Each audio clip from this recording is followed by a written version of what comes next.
What's up, everybody? It's your boy DJ J-Law, ain't your mother-in-law, and welcome to another episode of Reel Me In, a movie podcast. On this week's episode, Joel and I will take a look at the world of movie news and movie trailers that have dropped throughout the week and commentate on them for you guys, and we will have our reviews of Mother, the new Darren Aronofsky flick that is getting very controversial right now, with a lot of people either hating it or loving it, or there's that like two people in between that just kind of like it. And then, of course, the Dylan O'Brien and Michael Keaton assassin flick, American Assassin. So what are we going to think about both of these films? Are we going to like both? Are we going to hate both? Are we going to like one, love the other? What is going to fucking happen, folks? Well, you're going to have to sit down, relax, and find out.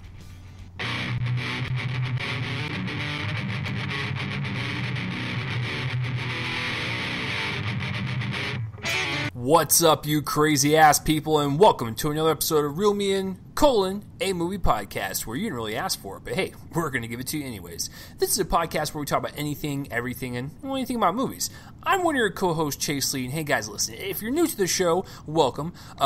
Typically what we do is we look at over some movie news and movie trailers that have dropped throughout the week and commentate on them for you guys, give you our insight on what's going on out there, and of course we will review the movies of the weekend that are in theaters, and of course the box office results for the weekend. On this week's episode 199. We're getting there, Joel. We're getting there. Just one away. We're going to be reviewing Mother and, of course, American Assassin. It is going to be a controversial episode for sure, considering that one of them is controversial and one of them is a glorified TV movie. Anyways, listen, like I said, if you are new to the show, we welcome you once again. The returning listeners, you guys are always badass. But hey, listen, if you're not really movie fans and you kind of just stumbled across this podcast for whatever the hell reason, we're going to try to convince you to be one, because my beautiful co-host over there knows way more about movies, and he is very smart at film criticism. As you can tell, I can't even say criticism because I'm just a fraud. Anyways, Joel, how are we doing this week?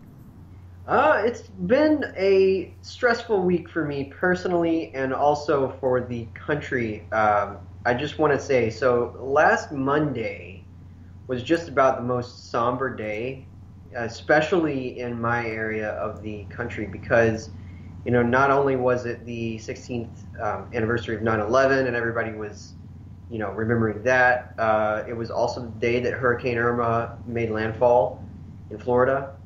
So a lot of devastation there, and there's another hurricane on the way.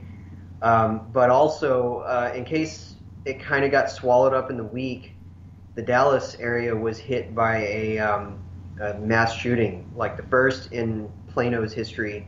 And so we've been dealing with that all week. My dad is the assistant deputy chief of police there, so he's been dealing with that all week. So it's been a stressful week, but movies are our escape. Maybe not these movies so much, but in general, it's been an interesting week. Let's just say that, an eventful one, for sure. In our neck of the woods. Yeah. Our thoughts and prayers go out to, everything that's just happening around this country. It's fucking devastating. But you know what's really cool? What I like doing this for you guys is, Joel and I come together, and of course we butt heads because you guys enjoy that. But we bring you guys entertainment, first and foremost, and we try to give you guys escapism as well, while giving you some information on movies. So, that's what we're here to do.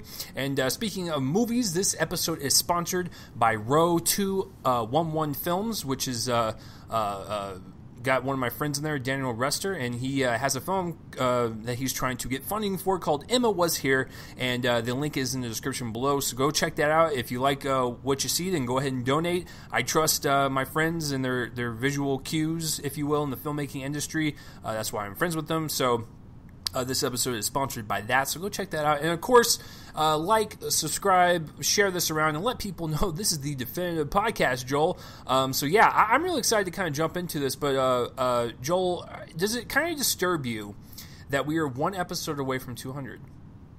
It's crazy. I mean, you built this whole thing, and it's amazing to me. I mean, and I'm blessed to be a part of it. And Chase is awesome. I love the guy over there. Love you. And it's insane. It's weird to think about that next week is 200. And Joel, would you like to let the people know what kind of little gift I got you for our 200th episode? Yeah, so Chase got a new microphone, so he's going to be giving me his microphone. So I'll actually sound like I'm not talking in the middle of a tunnel behind a fan or whatever I sound like right now. You know what's really great about where you're at, Joel, is that even with your tunnel-like audio, you still sound better, and you sound way smarter than me, even with a professional microphone. So we have smart tunnel Joe over there, and then you have a podcast microphone dummy over here. So it actually is a great balance. So yeah, for our 200th episode, Joel will actually have some good audio quality, so I'm excited to test that out for sure. But in order to get to 200, Joel, we got to get through this one. So without any further ado, guys, let's get this started with some movie news. Joel, what's going on with the Star Wars shit? Like, it seems like every single week a little piece of just little nugget drops. Like, what's going on this week? Absolutely nothing at all. I'm just kidding. So, of course, last week, we talked about Colin Trevorrow, however you say his name, dropped out of Star Wars Episode 9. And, we were discussing, who could take over and threw some ideas around. But they probably decided weeks ago, to be honest. But J.J. Abrams, they are going back to the director of The Force Awakens, which kind of makes sense to me because, of course, he made it, the third highest-grossing film of all time. He really connected to the fans who were, mostly pleased with what he did, except for maybe the really, really, obsessed fanboys who thought that it was way too much like A New Hope. Nevertheless, he makes solid product. He delivers. He's able to work within the lines of a studio, clearly, as we've seen with, not only Star Wars, but Star Trek. And so I like this choice. I mean, I kind of wish that they would have gone with another director, reflected the original trilogy in that way. But as long as there's, we were also talking about the fact that it really doesn't matter who directs the movies. I think that it just needs a solid hand behind the camera. So I'm happy to see that Kathleen Kennedy and everybody else over at Lucasfilm kind of went with a choice that they were, already pleased with the product that he provided. And obviously I'm excited to see The Last Jedi this year from Rian Johnson, but it'll be interesting to see, two movies that are the bookends that are probably going to be fairly similar in style. And then this middle one that's going to depart from that style a bit is going to be very interesting. So I'm excited. I don't like it at all. And this is my problem I have with Kathleen Kennedy is that she's primarily only worked with Spielberg and Lucas in the past, and so she has like a small group of directors that she trusts. And I've never understood like the notion of like going back to the well and like grabbing the same people to do future films when you have an opportunity to take the Star Wars brand, which I'm going to go ahead and just say it. It's a Star Wars movie. Like Joel said, it doesn't matter who you get to direct it. Like, people are going to flock to it no matter what. So, this is your opportunity and chance to try something different. Try some new stuff. Take a risk and take a gamble. This seems like a safe choice to me, and I honestly don't care for it. Listen, The Force Awakens was a fun movie. It was an entertaining film. And having JJ back, it's like, okay, I mean, you worked with him before, like, even prior to Star Wars, and it's like, I'm glad you took a chance on Rian Johnson, but when you've gone through 4 different types of directors on many other spinoffs, and of course Episode 9, it's like, I want you to take that risk. You've already made your money back, your investment back, your $4 billion plus whatever you gave to Lucas with The Force Awakens and Rogue One. So why don't you go ahead and try something different? People are going to flock to it no matter what. I would like to just see a little bit more variety. But then on the other side of that coin, like Joel said, and like I totally agree with, the director does not matter. People are going to go see it regardless. I will still go see it regardless. I just think as a business move, it just makes you look safe and you don't want to take any risk. But Rian Johnson doing The Last Jedi is a risk, and I'm glad that he is working with her.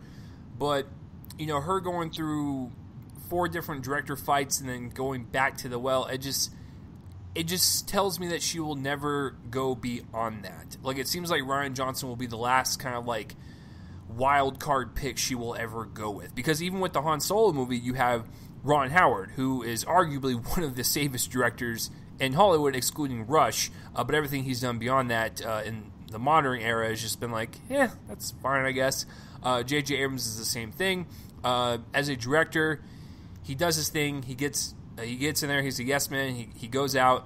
I think he's a better promoter and a better producer, but, it is what it is. But, Joel, that's not the only piece of news, that was kind of racked up with J.J. Abrams directing Episode 9. It was originally supposed to come out in May.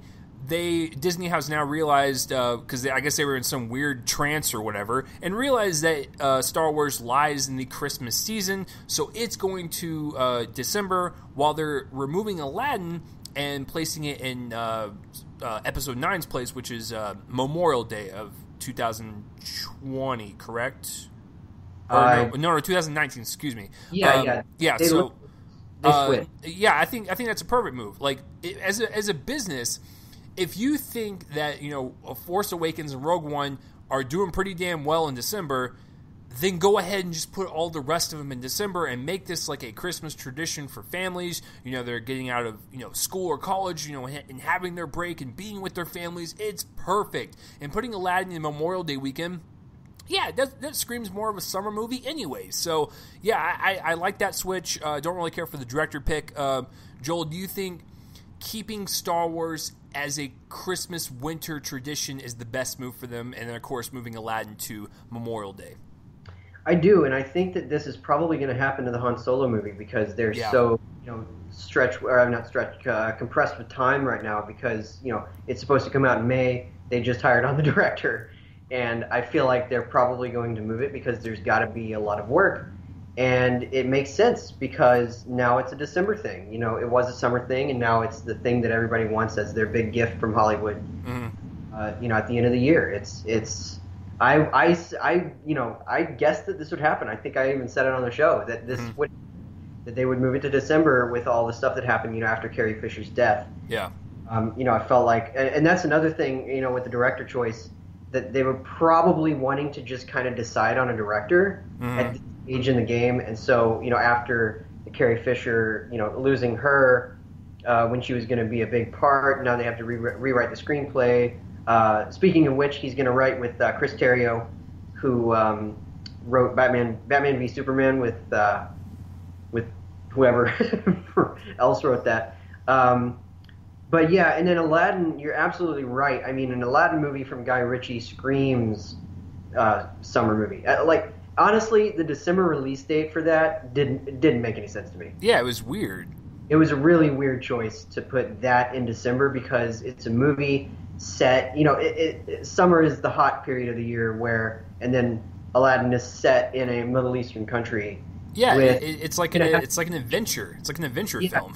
It's going to have that energy of hopefully better, but like a Prince of Persia kind of thing where it comes out in May and it's not in December. And no matter how bad it was, King Arthur was a summer movie. It was a summer-worthy movie from Guy Ritchie. Whereas the Sherlock Holmes movies felt more like a wintry kind of a feel to those, and so I felt like they were evading, somehow the summer release date. But this totally makes sense. It's such a summer movie, and so yeah, I totally applaud them for finally doing that, finally making these moves in date. So. Yeah, and hopefully Disney will actually have a hit on Memorial Day weekend because for the past 2 years, when you have Alice Through the Looking Glass last year and then Pirates of the Caribbean this year, they ain't doing so hot on Memorial Day weekend anymore. So hopefully Aladdin will kind of put them back, on top as, a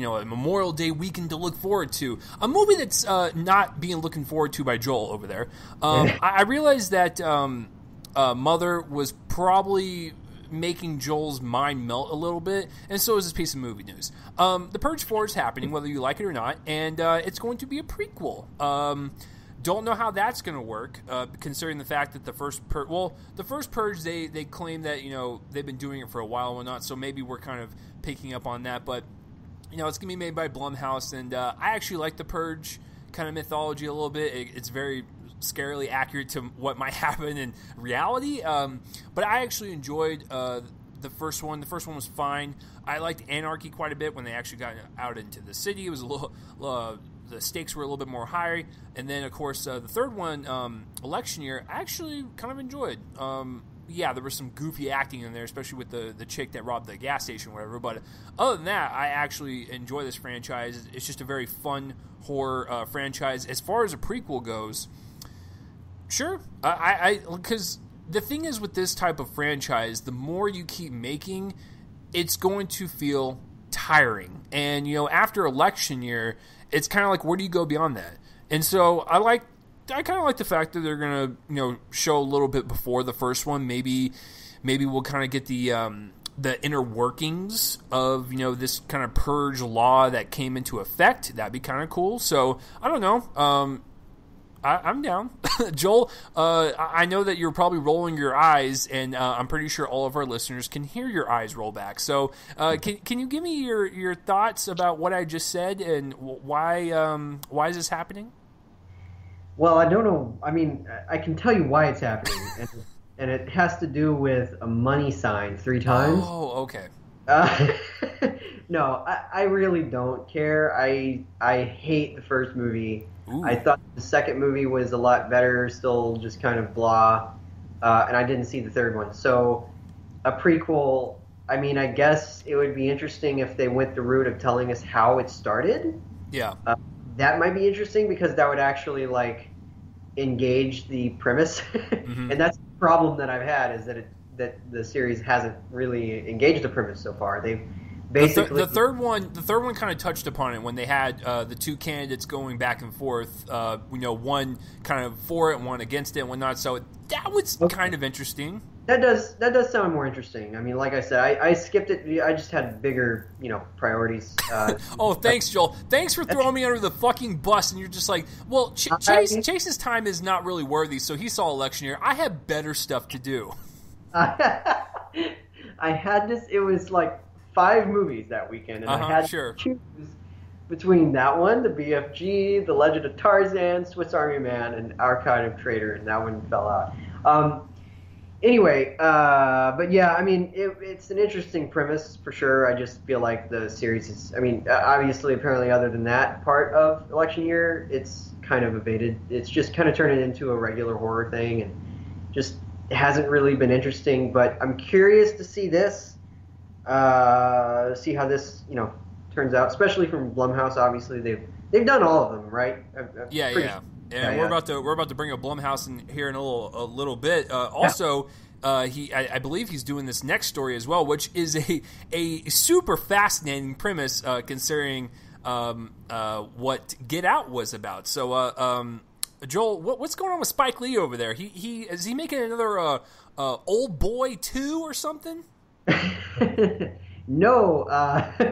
Hell no. Speaking of Blumhouse, this is awesome.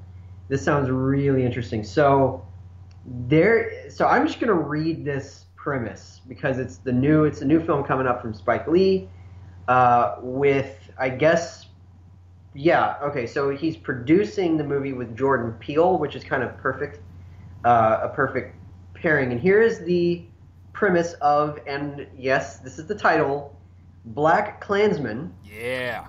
Tells the story of Ron Stallworth, a detective in Colorado Springs, Colorado, who in 1978 answered an ad in the local newspaper seeking new Klan members. He not only gained membership, but rose through the ranks to become the head of the local chapter. Stallworth, who is black, was able to gather all sorts of intelligence by pretending to be a white supremacist on the phone or via other forms of correspondence, but sent a white fellow officer in his place for any in-person meetings. During his undercover work, Stallworth managed to sabotage several cross burnings and other activities of the notorious hate group. This is a movie of the times right now. Yes, it is. Like, it really, literally is, considering what just happened in Virginia like a month ago. And what better director to tackle this material? Because this is Spike Lee's, this is where he lives. this is, confronting this stuff is his brand of filmmaking. He made Malcolm X. I mean, that just tells you right there, that he's basically the perfect guy to direct this story. Any other movie, I mean, obviously, the movies that he directs can, confront this stuff consistently, but just the fact that he made Malcolm X, that is basically, you just look at, oh, this guy directed Malcolm X, and it totally makes sense that he would make a movie like this. And I can't wait. I mean, it sounds like it's going to really, like, poke and prod a nerve that is kind of open and bleeding right now in America. And confronting this stuff is crucial. It's going to star John David Washington, and that is Denzel Washington's son, which is some interesting little casting, getting in on some family connections, because Spike Lee has worked numerous times with Denzel Washington. And so I cannot wait. It starts shooting this fall, and considering Spike Lee doesn't take a long time to make his movies, probably next year is when it's coming out. I would guess. And so yeah, I'm super excited for this, especially considering he's getting Jordan Peele in there. I mean, I'm sure that this has been in the works for a while, but I'm guessing that he saw Get Out and then immediately made a phone call. I will bet you money that when Jason Blum decided to work with Jordan Peele and he pitched him Get Out, and he's just like, oh, that's fantastic, I will guarantee you the next follow-up question was, do you have any other ideas? And I'm sure they sat down for a long time. I'm sure Jordan had like a slew of ideas that he probably pitched to him, and he's like, okay, that might work, axe that might work, and this was probably one of them. And I'm excited to kind of see the spin on it. And so you're right, this is the most timely thing ever, and especially since we have midterm elections next year. Holy shit! Like if we just keep having movies like this come out, like it's gonna like you said, it's gonna kind of like touch a nerve with people, and that's what filmmaking is supposed to do. And I really like the fact that the challenge is to challenge the status quo, or correct. What's considered the status quo, and really to confront anything through art. I mean, this is going to be one of the more important movies, probably the most important movie next year, I would guess. And it's absolutely very, very promising. So you know what Get Out like did a great mix of was pure cinema entertainment, but also having something to say. So you can go to it and enjoy it as a horror thriller, but also get a little bit of sophistication with it. And that's exactly what this one's going to bring. And I'm going to be straight up, because I was talking about this with my coworker, because he's a huge Spike Lee fan. Him and I saw Chirac together. That was terrible. I want Spike Lee to kind of bounce back and do something with his career, because he was really good when he started. He kind of trickled along in his career, and I actually really enjoy Inside Man, and I would say that was the last good one I saw from him, and that was in 2006. So I want him to kind of bounce back and do something that will kind of turn his career around, and I think teaming up with Jordan Peele, who is getting a lot of awards buzz for Get Out, is perfect. And Jason Blum likes to take those risks, and so this is a great pairing to kind of to bring him back in the forefront and not do Chirac again. Chirac 2, Electric Boogaloo. It's just so stupid. Like that fucking movie. All right, but yeah, that is pretty great news all around. And Jason Blum is killing it, because he's definitely not done yet, folks. But another important piece of news to come out. I want to get Joel's take on this, because I put this in the notes for a reason. Daniel Day Kim, he pops up in a lot of movies.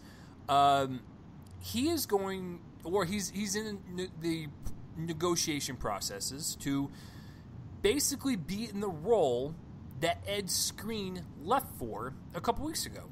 Now, Ed Skrein was cast in a role in Hellboy, the Hellboy reboot, which that photo came out this week. If you did not tell me that looked like Ron Perlman. Anyways, I thought it was Ron Perlman, actually. Yeah, it was weird. Anyways, Ed Skrein was supposed to play this character, and I don't know much about the comics or whatever, but apparently this character is of Asian descent.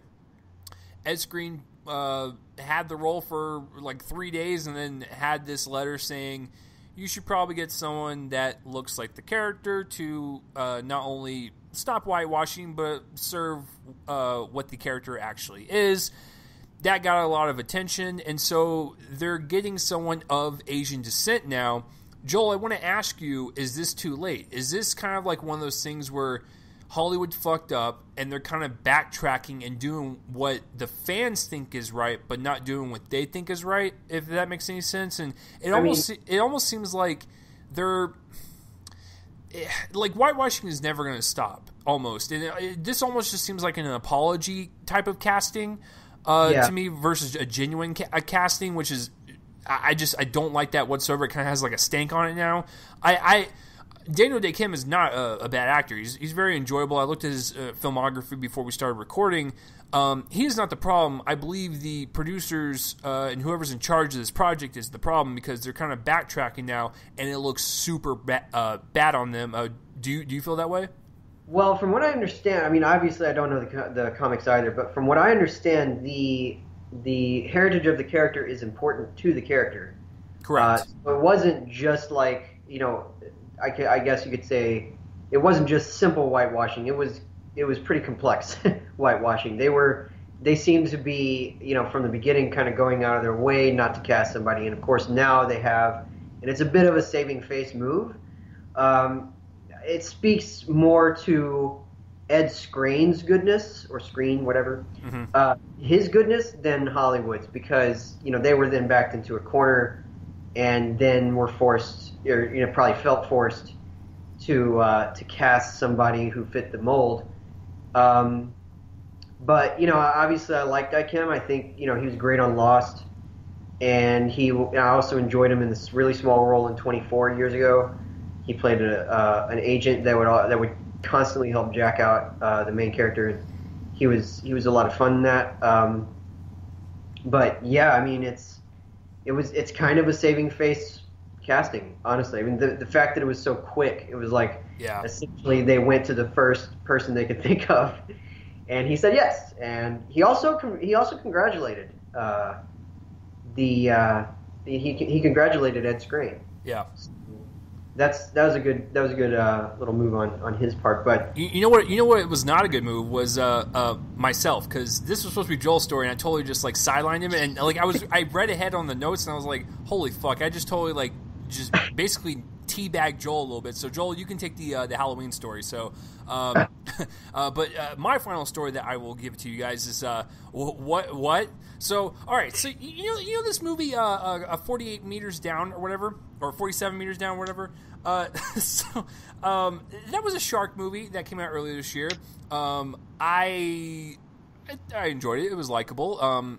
It's a shark movie. I felt claustrophobic in a couple scenes. I thought it was a serviceable popcorn movie. There's a sequel coming out. What? That makes no sense. Anyways, I just like, can you imagine the pitch for the sequel? And they're just like, all right, we're gonna do a sequel to 47 meters down, but they're gonna go 1 meter further. Like what? Like what kind of compelling shit is this? And I oh my god, like what a weird piece of sequel news. Now I realize that the first one was made for like, I don't know, like $5 and maybe like some dry cleaning coupons, or I have no clue, but it just astounds me that this is getting a sequel. Joel, do you care? And, well, actually, I don't think we ever discussed. Did you ever watch the first one? I haven't seen it, honestly. Like, so this is bad. I work at a video store, and I received a call, I think like a couple weeks after it came out, from somebody who was asking me if there were any movies like it, and then proceeded to ruin the ending for me. Oh, okay. Movie, and I don't really care. I mean, it was not one that I was interested in. I mean, it was kind of annoying that he did that, but it like knowing the ending literally made me even less interested. And the fact, I mean, you're right. It's like, wait, so a sequel? This makes no sense. It was like when people were talking about, sort of, kind of like when people were talking about, making a District 9 sequel, calling it District 10, even though that doesn't really make any sense. I mean, it's just one more district, this is just 1 meter further down. I don't understand It sounds so stupid when you say it out loud. It is. It's like, wait, so was there something maybe that they were hiding in the lower meter? So, yeah, they were just like, hey, listen, when you go 47 meters down, you're going to hit rock bottom, right? When you go 48 meters down, you're going to go into an alternate universe, and they're going to be in a David Lynchian Twin Peaks universe, and it's going to be absolutely fan-fucking-tastic. And it's like, no, director, sit your ass down, stop smoking. Because apparently you've been smoking too much. No, you know what's really funny about the ending is when it happened, and the movie, because Joel knows the ending, I still won't spoil it on air, but, there is an extra scene afterwards, and when it happens and it cuts to black or whatever, I'm like, oh, I actually think it went the darker route. So I actually have a theory about the ending, which I never thought, like, I would theorize about 47 meters down, but hey, what are you going to do? But, yeah, it was a fun little movie, little throwaway movie, whatever. Yeah, sequel to it. What? Anyways, you know what? There is a sequel to, Joel, that I'm super excited about. If you guys can hear the wood knocking underneath my desk, it's my boner. So, Joel, what is going on in the world of Halloween? Well, it's not really a sequel. Apparently, it's going to be a clean reboot of the series, and it comes out next October. And the big news... Oh, well, I should recap the fact that it's going to be directed and co-written by David Gordon Green, and also co-written by Danny McBride. And I should clarify for anybody who's like really into the film world, I really do mean the Tropic Thunder Danny McBride rather than the Danny McBride who writes for the Underworld series, because there is a person who does that, and this actually sort of fits in that mold. But it is the comedian, the comic actor, Danny McBride. And the big news this week is that even though it is a clean reboot, Jamie Lee Curtis is set to return as Laurie Strode. Obviously her most iconic role, and obviously this is exciting. We don't know to what degree she's going to return, because if this is a clean reboot, it's probably going to be one of those in-joke appearances, I suspect. Even if it's longer than a few minutes, it's going to be an in-joke. I just have to know. I just have to think that, considering, the writers, even though they've said it's going to be dramatic, casting like this, it just tells me that there's going to be something tongue-in-cheek about this appearance. But it's super exciting. I mean, obviously she was great in the role. I've only seen the original first movie, honestly. I've seen literally no other movie from the series. But of course I love the original, and this is really exciting news to find out, because I mean, it's Jamie Lee Curtis returning for the role. She refused to return for the Rob Zombie movies, I believe. So clearly they were able to give her, John Carpenter's also involved in this project. He probably sweet-talked her.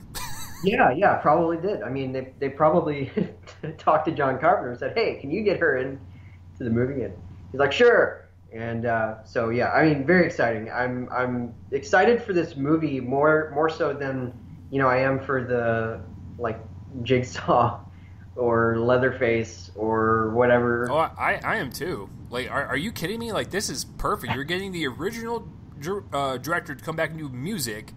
You are getting two outside voices to do the writing and the directing. You're bringing back Jamie Lee Curtis. Like, I don't understand how this isn't a recipe for success. Now, it's really funny that it's coming out next Halloween, and that's literally a year away, which tells me this. My theory is probably wrong, but bear with me here. So David Gordon Green right now is on the press tour for Stronger, his movie with Jake Gyllenhaal about the Boston bombing.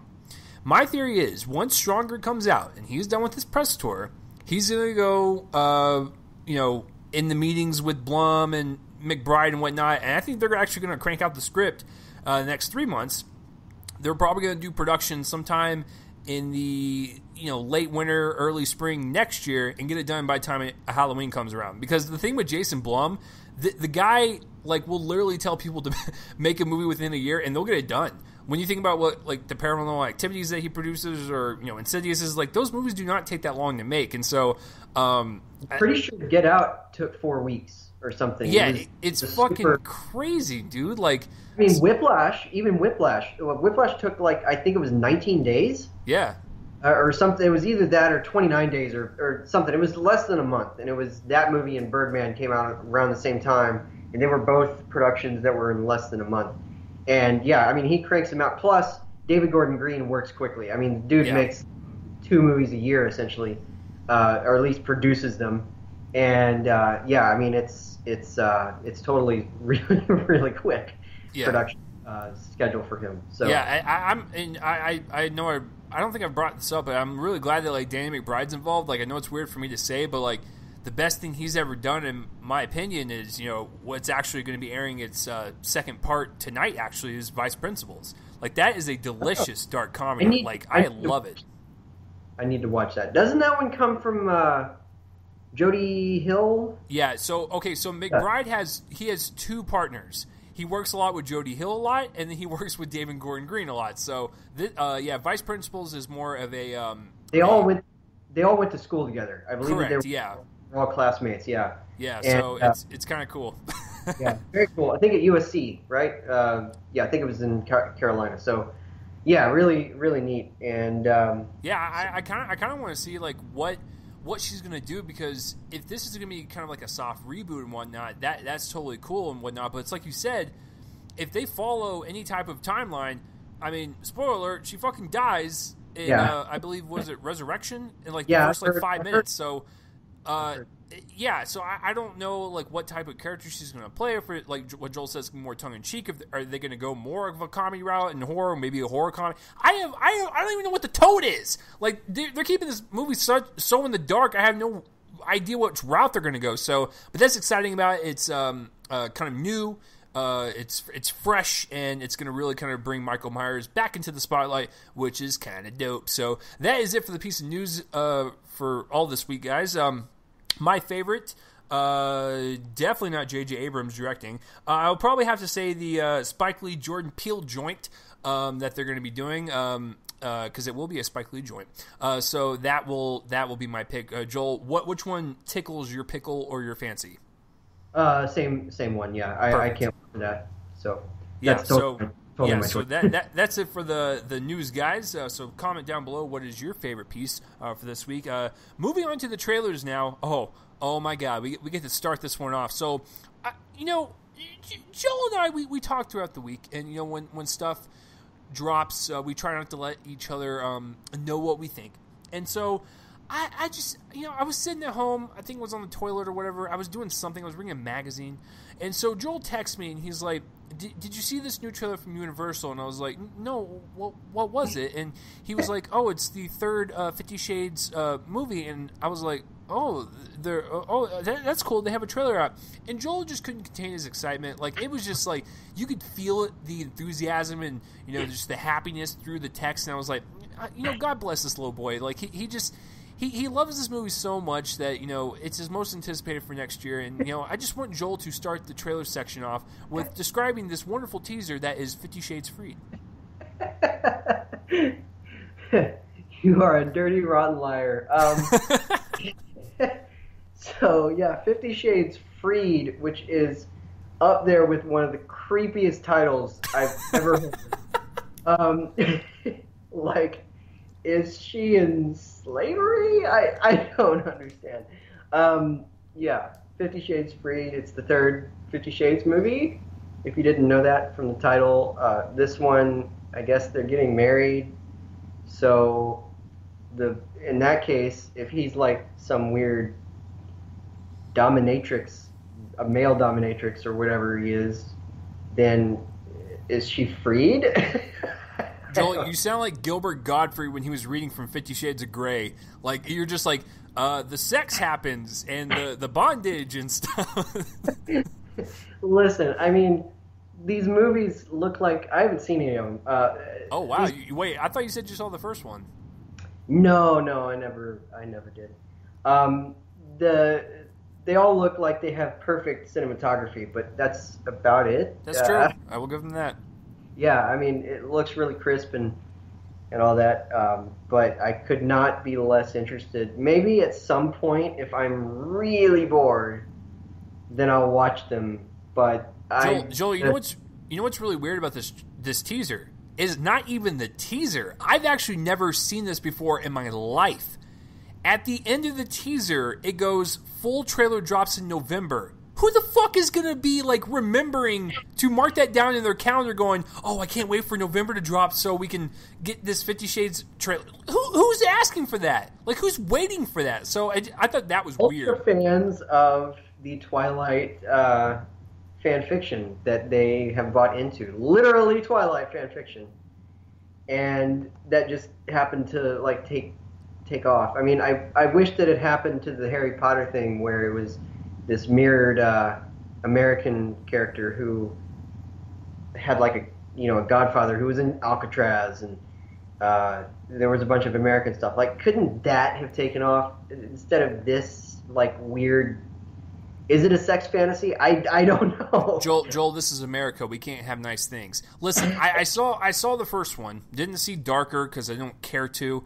But the problem I have with the first one is that it's not sexy enough. Like, if you're supposed to be this like erotic movie, I want you to get my jimmies in a hustle. You know what I'm saying? Like, you know what I'm saying there, son? So, like, for instance, Basic Instinct is one of my favorite like cheesy erotic movies.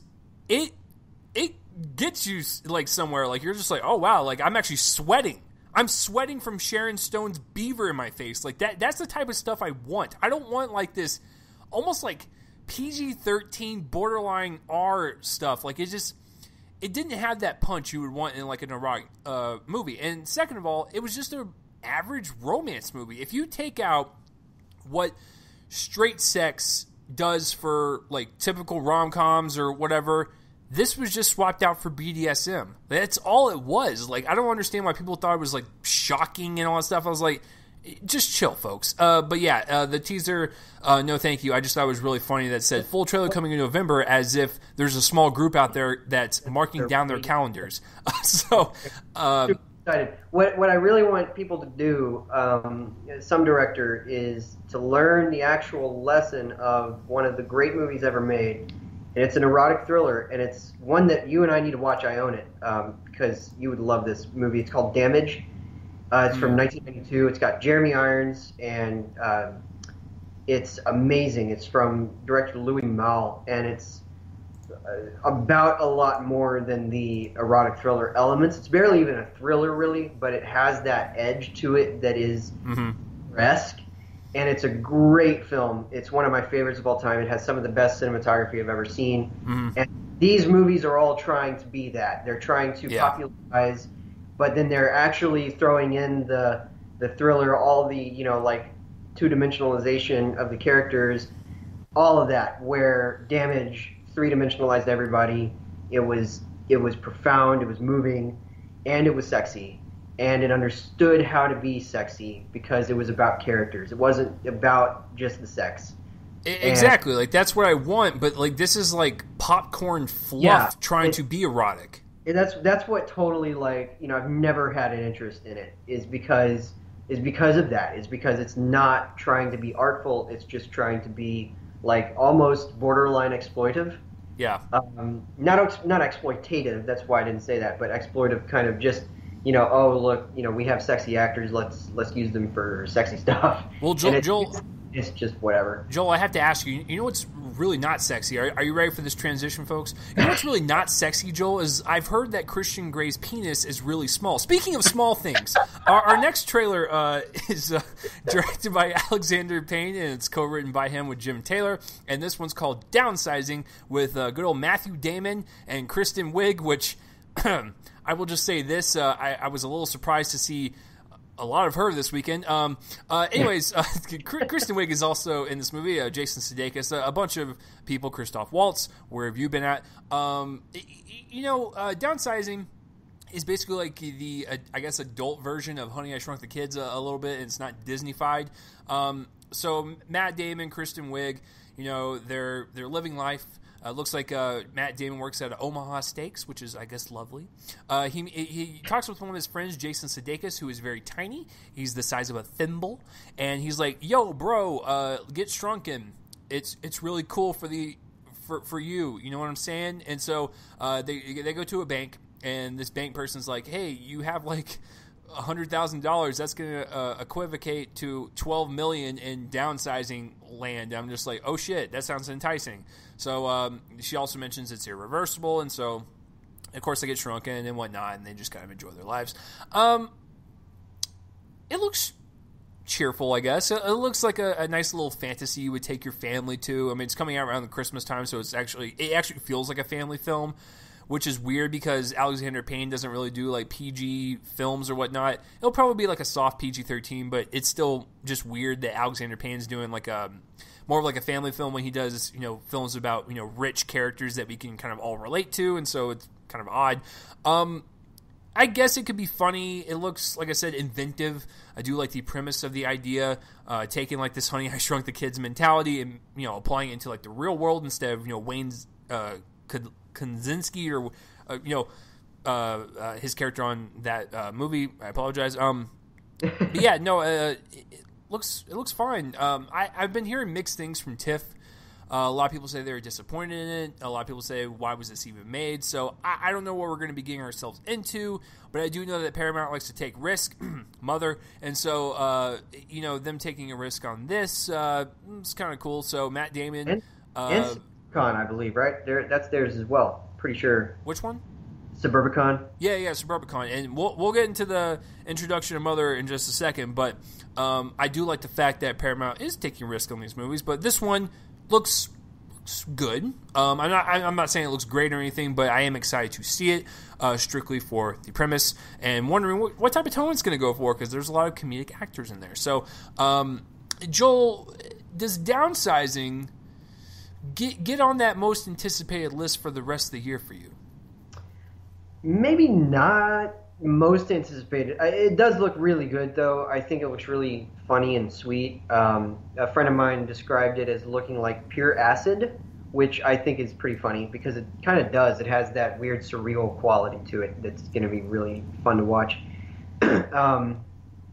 So I'm looking forward to it. I like the concept. I think that he usually uses concepts to say a lot about his characters, and this could be one of those cases. Mm-hmm. Magical realism kind of vibe.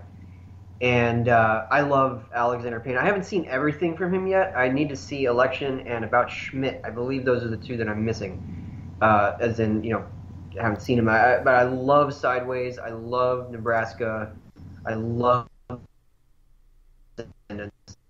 So this certainly looks like a departure from him, but I'm excited. So, and I love the cast. I think that the cast is all over the place and really fun. Yeah, it's very well rounded. I mean, yeah, like Christoph Waltz and Jason Sudeikis. So it's weird. Yeah, very very strange. I'm excited to see Waltz again. I'm a huge fan of that guy. And you know what? Like, this is a totally it's not going to happen. But what if Christoph Waltz is nominated for Best Supporting Actor? You know what will happen? He will win because he's only been nominated twice and he won both times. So essentially, if he's nominated, he's going to win. He's like Tim Burton movies with production design. He's basically Daniel Day-Lewis except for the supporting actor now category. Essentially, pretty much. And so I think it looks funny and fun. Not like some great work of cinema. And I confess that I am a little worried by the reactions. More from TIFF than Telluride, because at Telluride it was pretty well liked, and then it just kind of dropped off. People started being a little more down on it, but I'm definitely still excited. So very intrigued by this one. All right, so our next trailer is Red Sparrow. This one is essentially Salt, starring Jennifer Lawrence.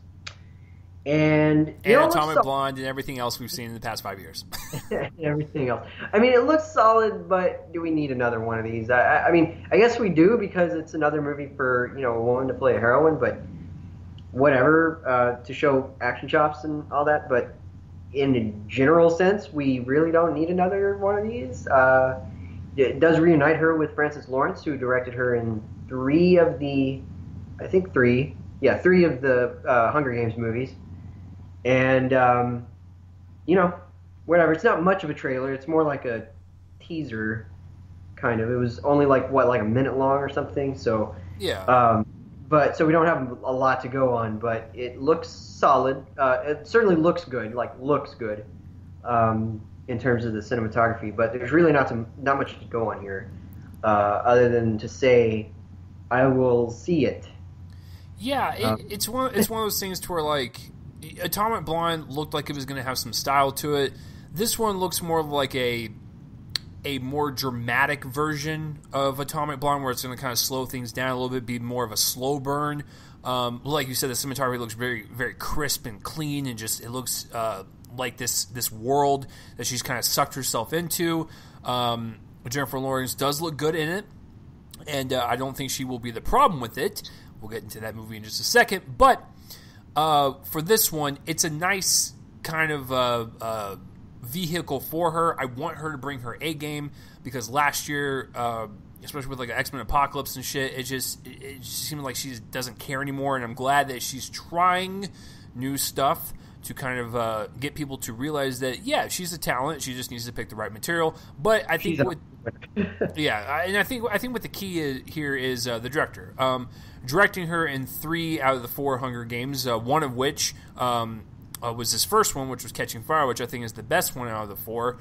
Francis Lawrence does have a keen eye for direction, and so I think if he can kind of bring that, to this one and make it an elevated assassin story, and not a glorified TV movie, the one we're about to talk about, then you can have something there. But you're right, it's like we've seen this over and over again, so unless it has some type of unique hook to it, I'm probably, going to be just very lukewarm going into it. So, but hopefully it surprises us.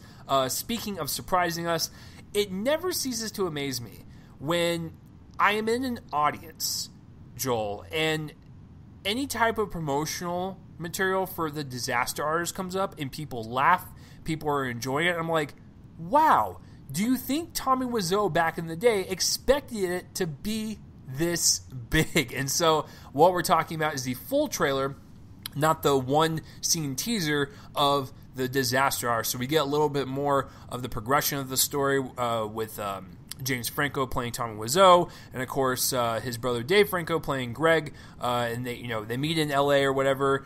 Tommy's very driven, Greg is kind of bashful. They work together to create this movie under Tommy's vision, and of course it's notoriously one of the worst movies ever made in history. And then now it's this pop culture phenomenon. It plays at midnight screenings all over the place, and there was a book written about it, and now this book's being adapted, and it's so crazy how full circle this movie and this experience for Tommy Wiseau has come. I liked the trailer quite a bit. I was laughing when the trailer wanted you to laugh. I felt a little bit of dramatic weight to it as well. It looks like it's going to be a nice blend, and I'm telling you this right now, I'm calling it, Joel. If Franco can knock it out of the park, he might, I'd say like 75% chance of locking a spot in the nominations for Best Actor, because he sinks into this role. Like, he sounds so much like Tommy, like it's actually insane. Like, I'm like, is this Tommy and James Franco makeup, or is it vice versa? So I like the casting of him in the lead role, and he's directing it, so he's going to have like that independent flair to it, while also really kind of capturing the spirit of this man who was very determined to make this movie. His brother looks really great, Dave. Allison Brie is in it, which is really funny because she's married to Dave, so it's like a little family tree going on over there. Of course, Seth Rogen's in this, and a bunch of smaller comedians are in this. It just looks like a really well-rounded dramedy, and I'm excited to see it. The trailer played in front of It, and of course when I saw It for the first time, when Joel and I reviewed it for last week, I didn't catch the previews. I ran a little late, so it wasn't a big deal. But so when I saw it again this past weekend, the full trailer played, and people are laughing. I was like, wow, people are actually getting into this, and so this actually might be A24's frontrunner at the Oscars, which is really exciting. And so I want to see this movie succeed, and I'm telling you, James Franco will bring Tommy Wiseau as his date to the Oscars when he is nominated. You can mark my words on that, and I'm sure it will bring tears to Tommy, considering the fact that he wanted to make a good movie and it turned out to be dog crap. But now it's like in the public consciousness now. It's like in pop culture. It's ingrained. So that's exciting. So Joel, now seeing the full trailer and getting a grasp of how the story is going to go, are you even more excited for it? I am. I haven't seen The Room. I have it though. I own it now because I got it from a friend, and I'll be watching it closer to when the movie comes out. I still haven't watched it, but I just want it to be a little fresher. So I'm going to wait until probably sometime in October or November, and it's certainly interesting to see how this is all played out. I suspect that Tommy Wiseau did not expect any of this treatment.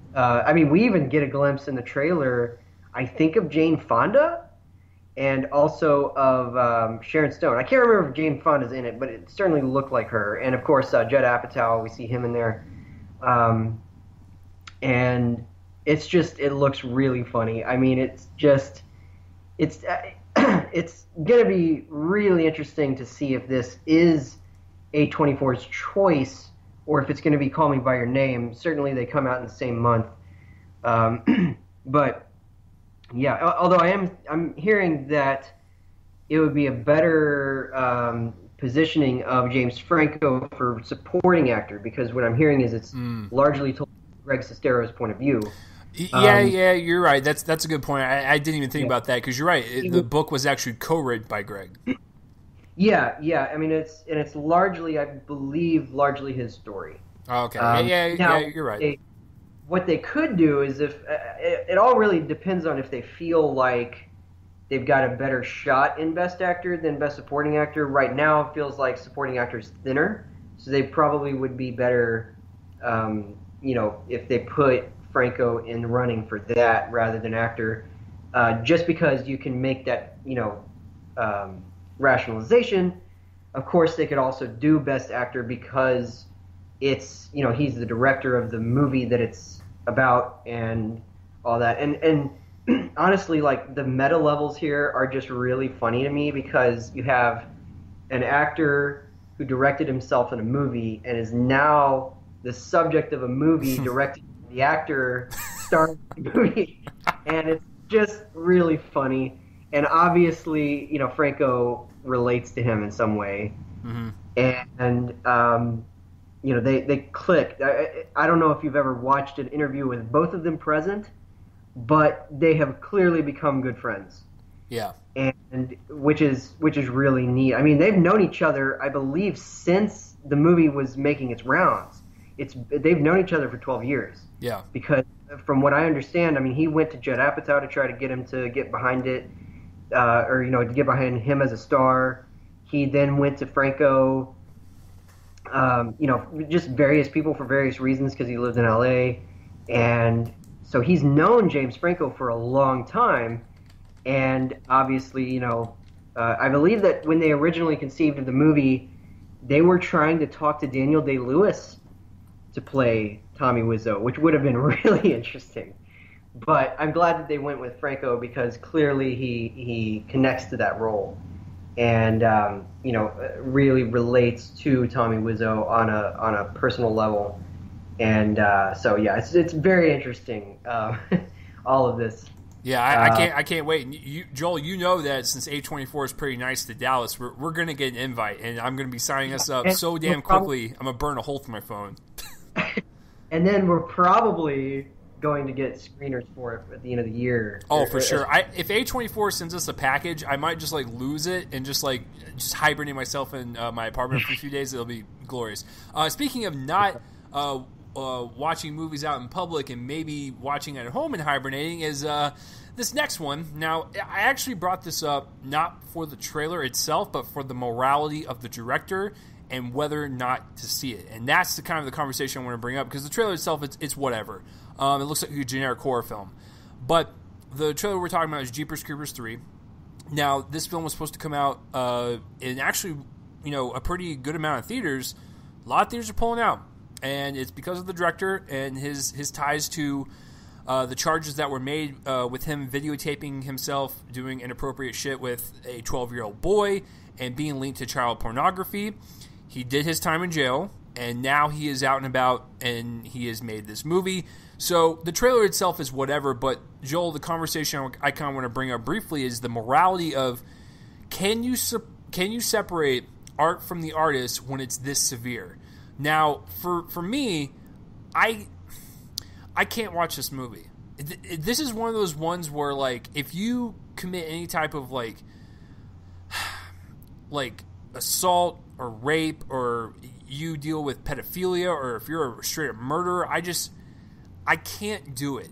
And I realize that he served his time. Should we give him a second chance? Like, I realize that those questions are in play, but I just, knowing that he dabbled in pedophilia and that shit does not go away, so he does have those tendencies. I can't support the man and support this movie, even though I thought the first Jeepers Creepers was fun. It was my first introduction to Justin Long, and the sequel was whatever.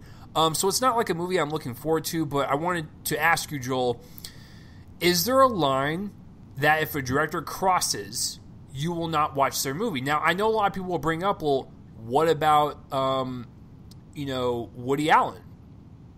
I mean, it's one of those weird things where, like, it's like a case by case with me. Like, what Woody Allen has done, it's like, yeah, I don't approve, like, at all, but at the same time, it's like, did you film yourself, like, videotaping, yourself with, like, a 12-year-old boy? Like, it kind of, like, just depends with me.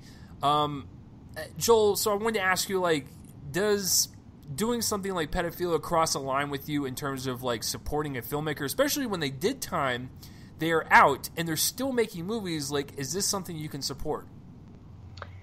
It seems to me the only movies he's making are these, where I haven't heard of him directing anything else. Might be wrong about that, but it is a tricky line to walk on, because I do believe in separating the artist from its art.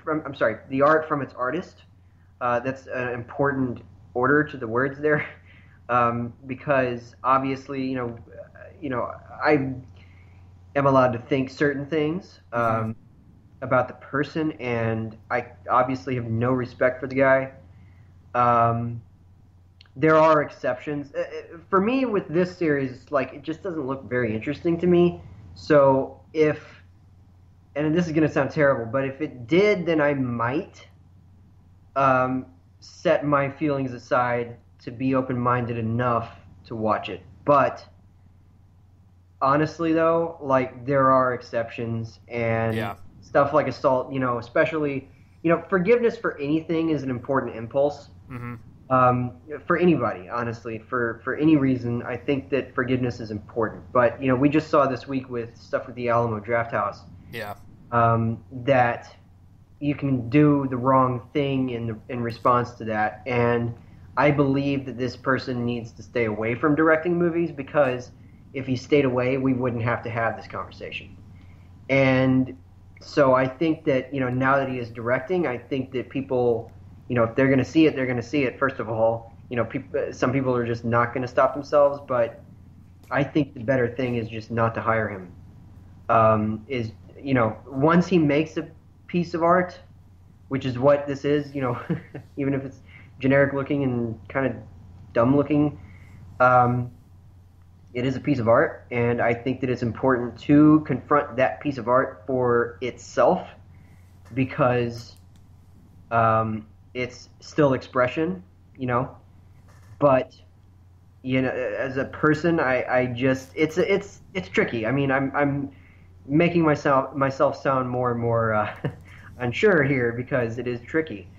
But with stuff like comparing him to other people, I feel like in a way each case is separate from another one, to where Woody Allen and Bill Cosby are not the same people. They've done similar things, but they're not the same people, and it's not the same case. And this is not the same case as, I'm blanking on somebody else who was involved with child pornography, but I think that there was somebody else who was caught up in this. And so I was going to bring that up. Like, he was never fully tried, but he was accused of inappropriately doing stuff with children. That would be Bryan Singer, who is a humongous blockbuster director. And so the fact, but it's like you said, it's case by case, because he was never convicted. They're rumors, and yes, if people come up and they, are very emotionally driven to say that he did this, then I will hear them out. But at the same time, like, until I see like an actual conviction, I will always keep an open mind. You know what I'm saying? Yeah, I mean, with me, it's like people will say that it's my privilege to think this, but the thing is that facts do matter. Yes. And the fact of the matter is, if there's a conviction, then we can make a judgment about the actions. And if there's not, then we really can't until we know what happened in that room or those rooms or, that place, whatever. If we're not there, we can't know what happened. If we're provided video with it, I mean, obviously that's a different call. But, with Victor Salva, that's the case. We do have evidence of this, so it's a little harder to set aside that fact. Yeah. But nevertheless, I feel and have always felt like the art speaks for itself, and it is a form of expression. But even in the worst case scenario, it does not necessarily reflect the worldview of its filmmaker. So that's why I think it's important to set them apart. But again, there are exceptions, and I think that Victor Salva is one of them. I don't think he should be hired. And it's the same with Bill Cosby, where that's what I was talking about. With Bill Cosby versus Woody Allen, it's very similar cases. But with Bill Cosby, he was cavalier about it, and was basically convicted. I mean, he's been tried for this, so many times now that it's essentially kind of sort of proven, except legally, that he probably did a lot of that stuff. Whereas with Woody Allen, it's a little more nebulous about what the definition of guilt is. And it's a very important thing to say because guilt is final. Yeah. And so anyway, I'm glad that we discussed it. Like, it was an interesting conversation. I wanted to hear your side to it because like it's important to know that not everyone's perfect when they make films. I mean, hell, you and I currently watch a universe with a convicted, person that abused, alcohol and drugs with like Robert Downey Jr. and look where he's at now. So it's like, it's case by case, but like, I just want to get someone else's like thoughts on it. Cause it's just so weird to me that like people would hire like a convicted pedophile to make a movie. And it's do you want to, do you support the movie or not? It's like, it's weird, man.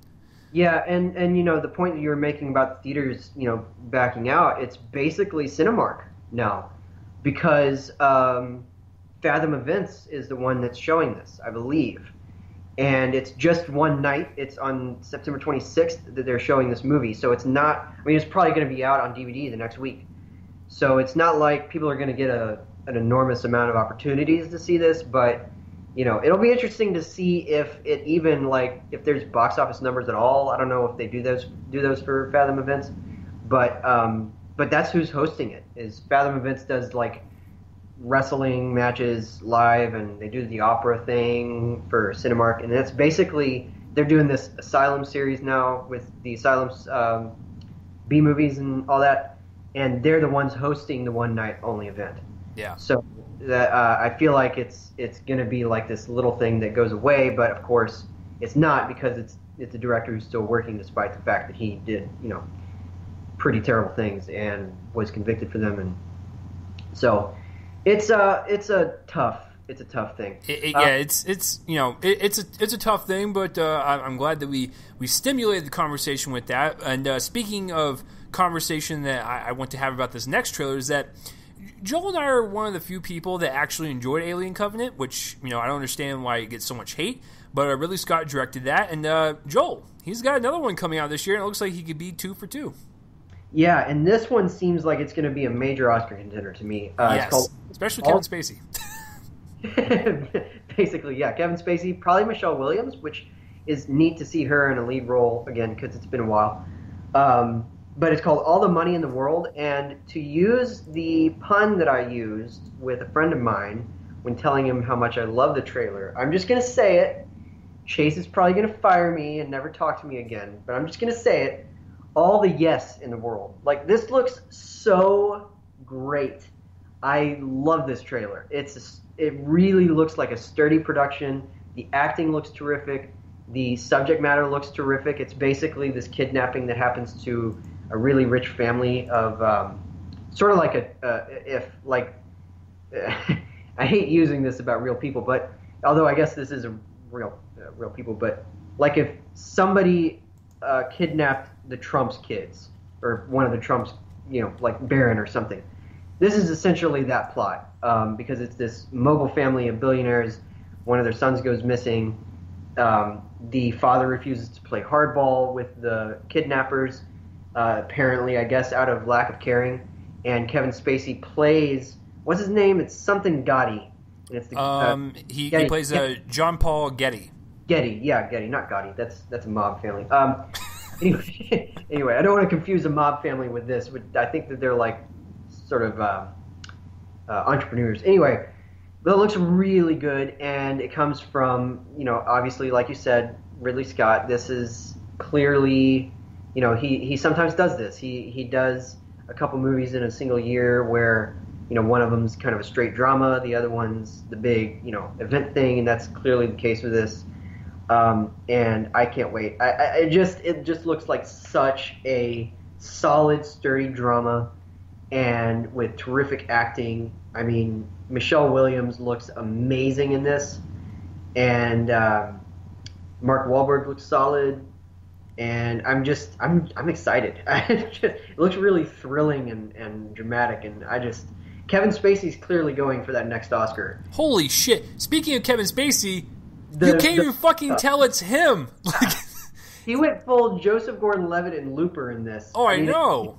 Like, holy shit. Like, if you didn't tell me that Kevin Spacey was in this, I would have said you were lying. I'd be like, well, I don't know who the fuck this guy is. Like, he's some new actor. But, like, even the trailer announces it like, hey, guess what? This is Kevin Spacey. Look under the makeup. And it's like, okay. It's like a beat between Mark Wahlberg and they even do, like, Michelle Williams and Mark Wahlberg. And then there's, like, a beat. And then they do and Kevin Spacey. Oh, it's so great. Yeah, because the next shot like of his reveal is like him walking towards the camera, and like you're trying to pinpoint Kevin Spacey's facial like structure, but you can't because the impressive makeup that's on him. Like it's basically the expression on his face, and that's it. Like I know you can't even tell his voice either. You can tell it's a Spacey expression, but it's not like it's not Kevin Spacey looking at the camera.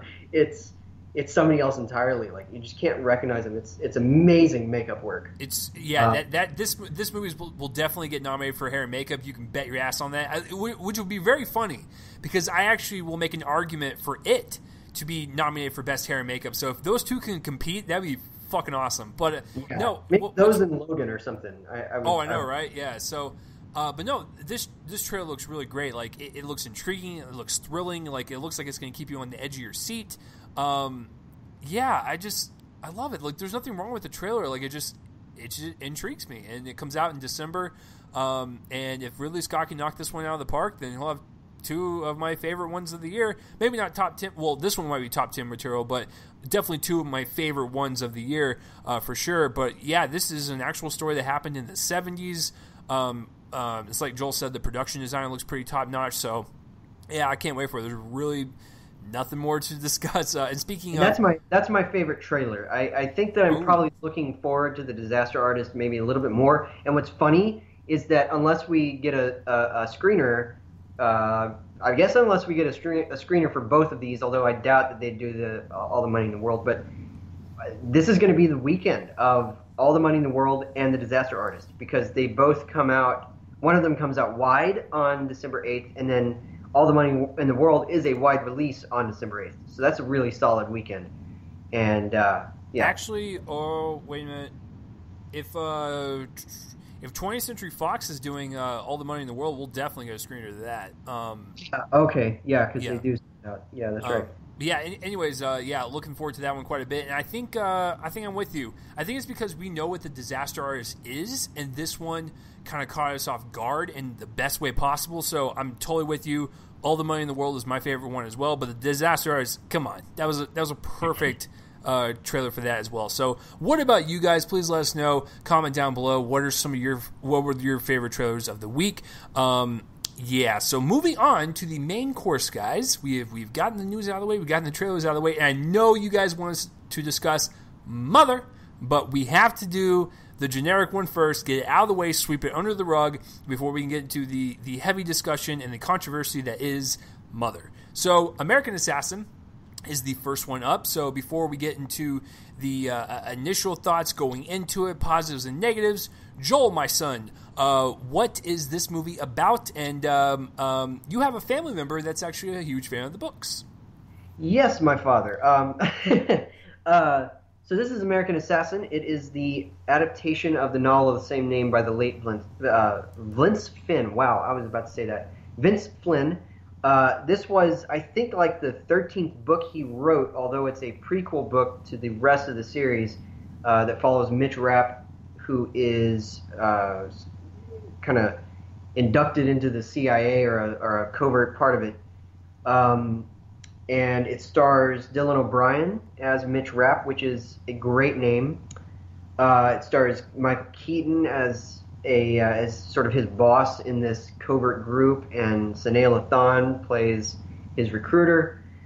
And it comes from director Michael Cuesta, and basically the plot kind of follows he's basically lost his fiancée in a terrible attack at the beginning of the movie, so he decides to track down the terrorists, but is infiltrated by the covert group known as the Orion Team, and they are also trying to look for one of their former recruits, possibly, that's going by the name of Ghost.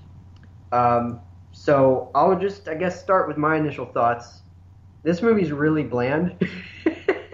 Oh, thanks for easing into it.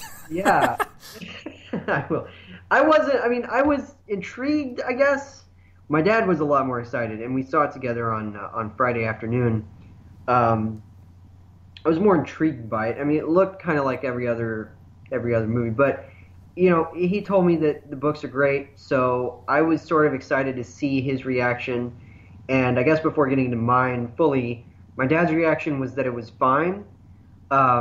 It does not follow the book, from what I understand. Apparently, the book, was written in 2010. It takes place far before that, and like the opening, the fiancée, instead of on a beach attack, which is how she dies in this one, there's a big shootout. In the book, or shooting, I should say. In the book, it was an airplane explosion, and he actually tries to recruit himself into the CIA. He goes to them in order to do it instead of here, where he's kind of infiltrated by them and then inducted into the CIA as a team member. And then there's a bunch of other stuff that's different about the plot. The end game for the villain is the same. I'm not going to give that away, but his method of doing it is very different. It apparently does not involve nuclear weapons at all in the book, whereas it does here, because that's what's on everyone's mind right now. And so he thought it was fine as sort of an introduction in terms of movies, but he was a bit disappointed that they didn't really follow the book at all. As for me, yeah, it kind of starts at a semi-interesting place of he's a very bitter character, which you don't get that a lot. You get kind of the faceless, generic action hero, and you can't really say that about him until the second half. But, I mean, it's like you've been hinting at the whole time. It's very TV movie, or TV pilot or whatever. Just maybe a little more violent, maybe like an HBO TV pilot, just less well produced.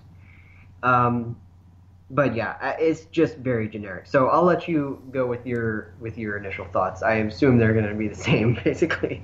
Yeah, because I wasn't excited for this movie whatsoever. Like, I don't mind a good action film every now and then, but the fact that Joel brought up the fact that his dad loves the books, I was like, oh, okay, if Papa Copling is just as smart as his son, which I'm assuming so, then I will trust his judgment, and I will get excited for it, because, I don't read books.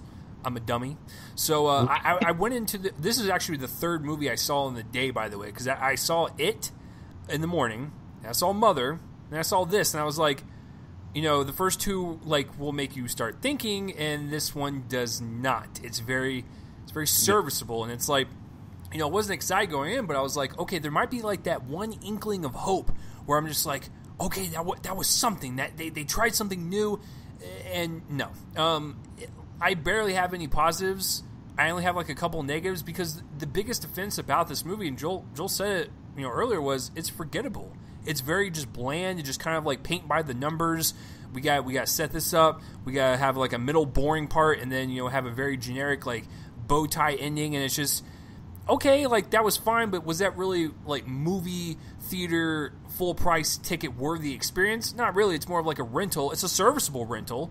If you like these action films, I think you'll really get into it. So that's kind of like my initial thoughts. And so I guess just to quickly go through the positives. George McCann is one of our friends on Facebook, and he put it best. And so I will not take credit for this, but what he put as his description of this movie is exactly how I feel. Where the first act is very intriguing. The hook at the very beginning of the movie gets you, and I'm like, okay, I'm really into this character. I'm into his backstory. Let's see this progress forward. You see him getting trained by Michael Keaton, and it's like, okay, this is really good stuff. I'd like to see this, you know, person become this assassin, like the CIA wants him to. The second act is very draggy, and it's just repetitive kind of action sequences. Okay, and then the third act is very sloppy, just kind of rushed together. I'm like, that describes this movie perfectly. So I will say the first act, in my, you know, kind of like good thoughts about it, that was the intriguing stuff, was when he was at, you know, Michael Keaton's house getting trained and whatnot. Don't really know much about Michael Keaton's character. He's kind of like this phantom, if you will, of violence, and he just kind of, you know, teaches these people, you know, his skills, and I really enjoyed that aspect. Michael Keaton was fun to watch. He definitely commands the screen as a Michael Keaton would do. Dylan O'Brien actually surprised me. He was actually pretty good in the movie.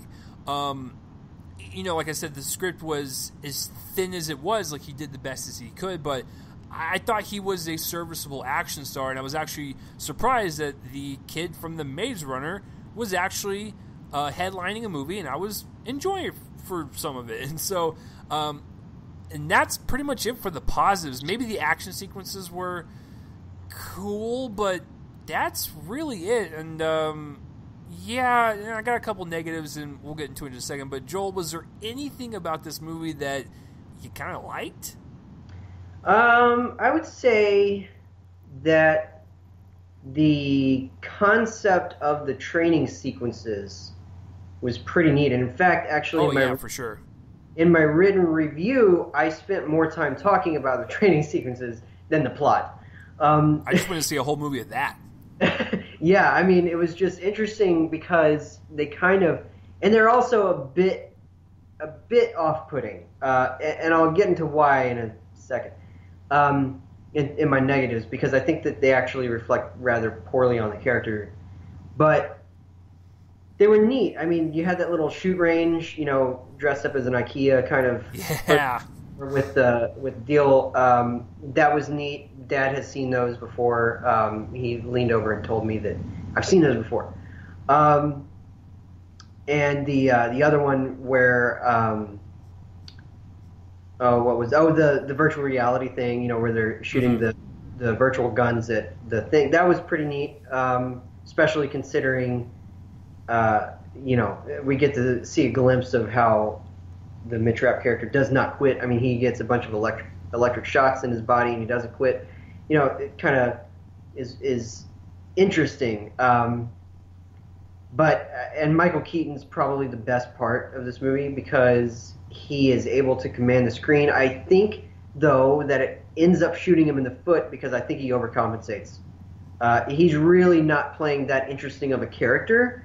He's just an interesting actor. No, you're right. Like, his character is very mysterious, which is fine, but like he's more just entertaining to watch. Yeah, once he starts removing the mystique of the character, he's just kind of your typical trainer. Yeah. Except maybe a little more psychopathic. Or not psychopathic. He's just extremely businesslike in his treatment of his trainees. Like, none of them really mean anything to him. and that's generally the case with these guys. So once he kind of removed the mystique of the character being this mysterious trainer, it got a little less interesting, and I think that that Keaton's performance was good, but I think he kind of overcompensated a little bit in the second half, trying to find something more interesting than was on the page. That's a problem with the writing, though, and I'll get into that. But yeah, I mean, it's one of those things where, you know, I thought that Dylan O'Brien was fine. He was able to convey in, you know, some of the opening scenes his grief, but he just kind of becomes a generic action hero after a while. You know, this movie literally ends with a fist fight on a boat that's carrying a bomb. I mean, it's just so generic, and he doesn't bring a whole lot to it in that second half. He's just, you know, driving cars and punching people and all that, finding out, you know, maybe there's a mole in the unit, and it's just kind of bland. It's just, anyway, I'm getting to my negatives now, but other than that, you know, the action sequences were competent, I guess. Yeah, I mean, like, they were fine. But they were certainly not on the level of, like, the Bourne movies or something. No, and that's one of the major issues, dipping into the negatives. There was no dominant style to this film. Like, there was nothing that separated it from other assassin films. And it's like, I just wanted, like, something for the director to be like, I'm going to try this differently. I'm going to shoot this action sequence like this, or just something. It just seemed very, like, paint by the numbers. Like, there were no risk taken, and it's like, you could have done something, and you know, jump into the writing or whatever. Like I told you, it starts out strong and just kind of devolves after that. All the characters, even with Dylan O'Brien, are very thinly written, and it's just you care about what happened to him, but at the same time, like, that's it. That's all you really know about him. Even when Taylor Kitt shows up, it's like there's really not much about him, and it's like okay, and so. And then there's two, like, glaring things about this, and I think one of them actually summarizes the whole experience I had with it. One, the CGI was terrible. That ending, like, sequence at the end with the fucking Navy ships, oh my god! Like, this budget was there was some money behind this. Why does it look like a video game? So there was that. Here is I think the biggest glaring problem with this movie. Yes, the hook of the movie, the first 5 to 10 minutes, was great. It hooked me into the story. But here's the flip side to it. The violence in this movie is more ugly than that, like, kind of like blockbuster enjoyable way. It just seemed very just ugly and disgusting, and I really just never got into it, and it was a huge turnoff as soon as that movie started with the terrorist attack on the beach, and I was like, it just seemed like bad taste, you know what I'm saying? Like, especially with all the news that we're hearing, like what you just brought up earlier with, like, the shooting in Plano and stuff. It just seemed like it was bad taste violence, and especially there was a torture scene in the middle that seemed gratuitous, and I was like, the violence in this film, I think, really just kind of makes this movie look bad. It just gives it, like, this grim look to it, and I couldn't get into it. Even with this, like, entertaining aspects with, like, Michael Keaton and Dylan O'Brien's back and forth, it's just in the back of my head, Joel, I don't know if you were thinking the same thing. I was like, the violence is just so just dark and ugly. I couldn't shake it off. Like, it was a stench throughout the entire thing. And when you start your movie like that, it's hard to get beyond that. So that's my major core issue with the film. It goes beyond, like, the thin writing. Like I said, it's the violence, man. It is fucking ugly. Yeah, I mean, here's the weird dichotomy of it, because that opening scene has this sense of urgency to it that's kind of inherent because we've kind of become sadly accustomed to seeing this happen in terror attacks around the world. And so kind of our automatic response is that, man, there's a lot of urgency here. It's slightly realistic.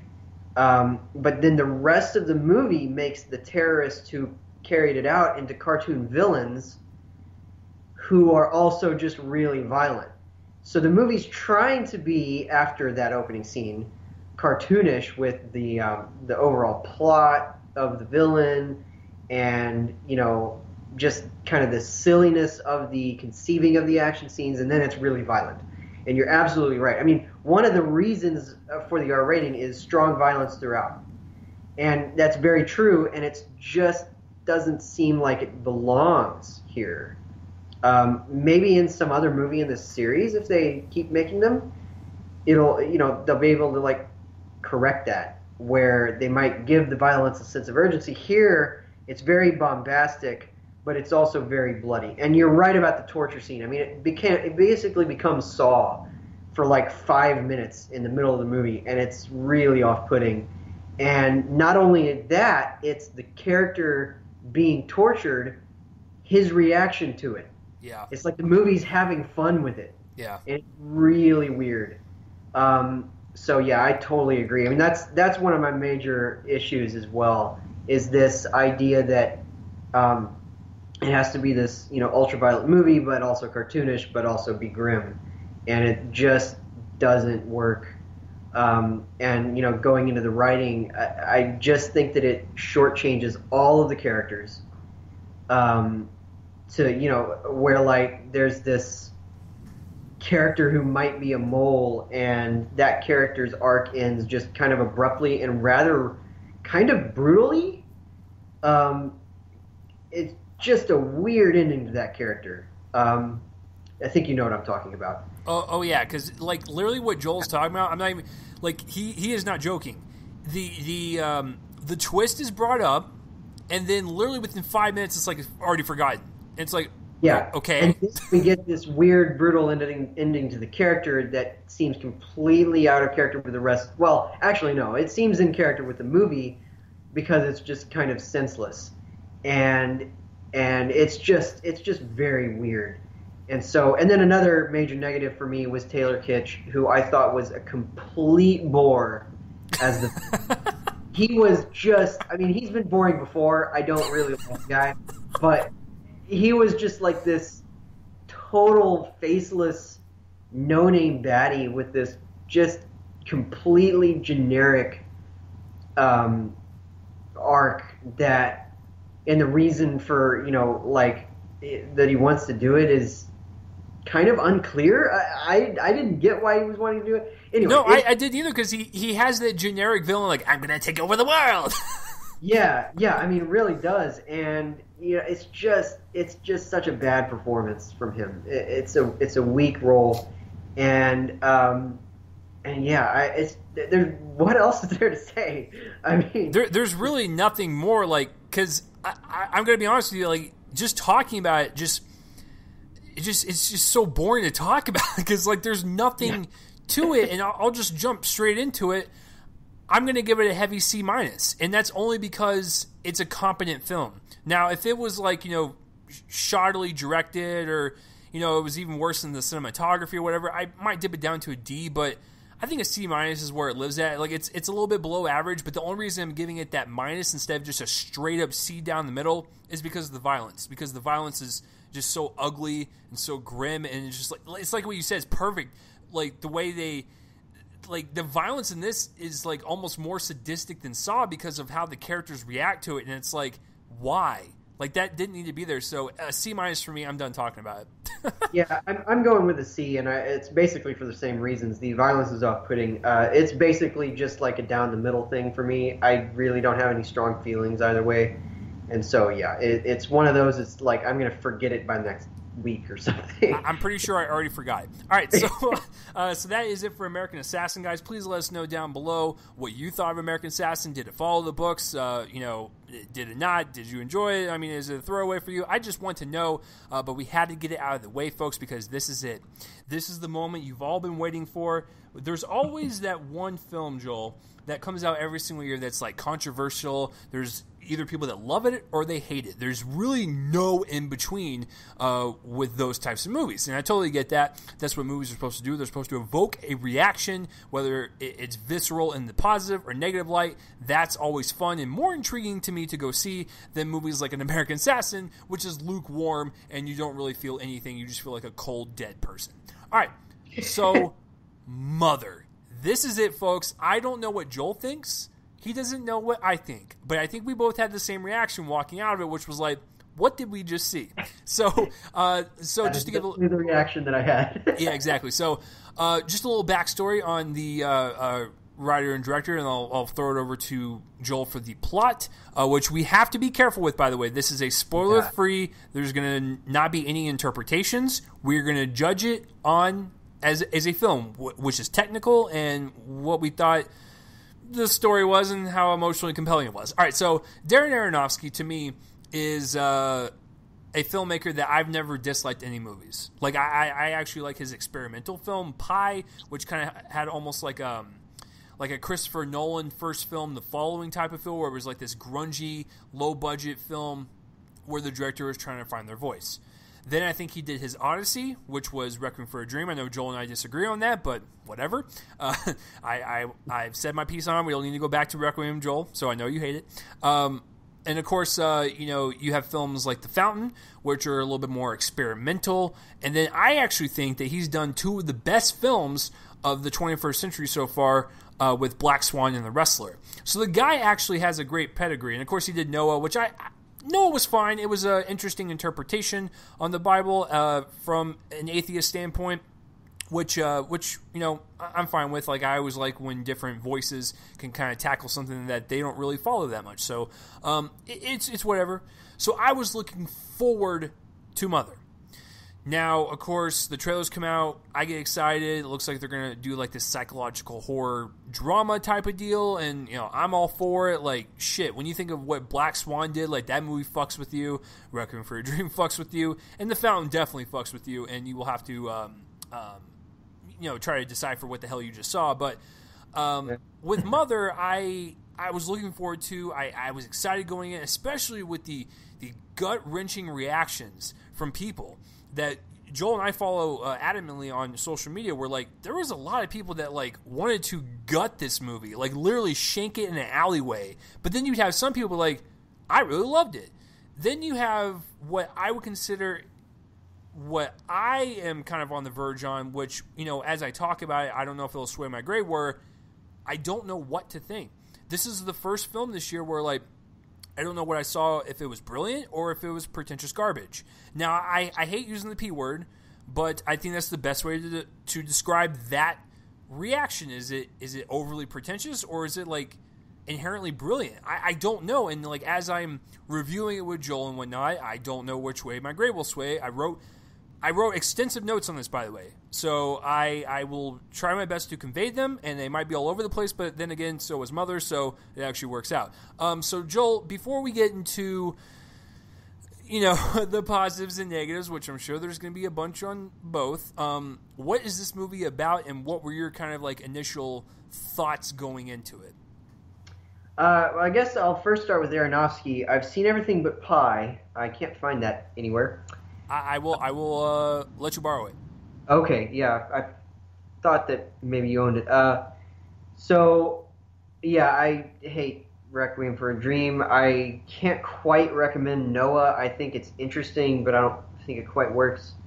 But I've liked or loved everything else up until this point.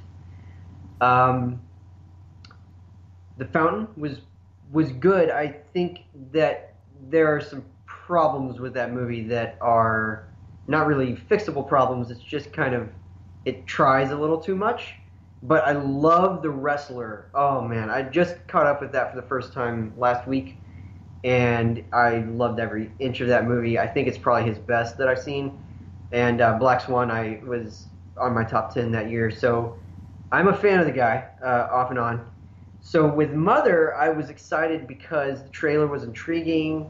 Like you said, the reactions leading up to it were completely divided. So this movie, and I'm going to be very careful with this plot, I'm only going to bring it up to a certain point, and then I'm going to stop.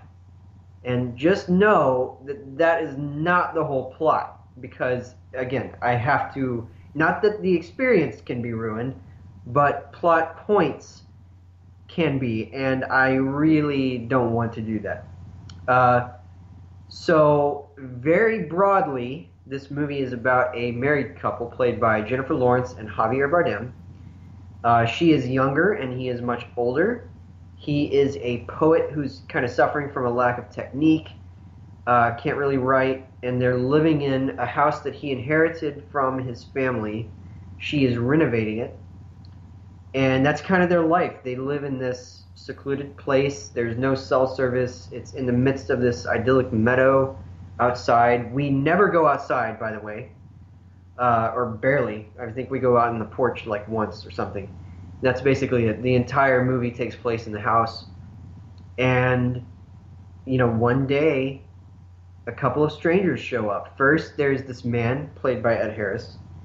And then his wife shows up. She's played by Michelle Pfeiffer. And let's just say that more people show up and leave it at that. All right, so it's interesting because in the second act of this movie, and I do think that it has kind of three distinct acts.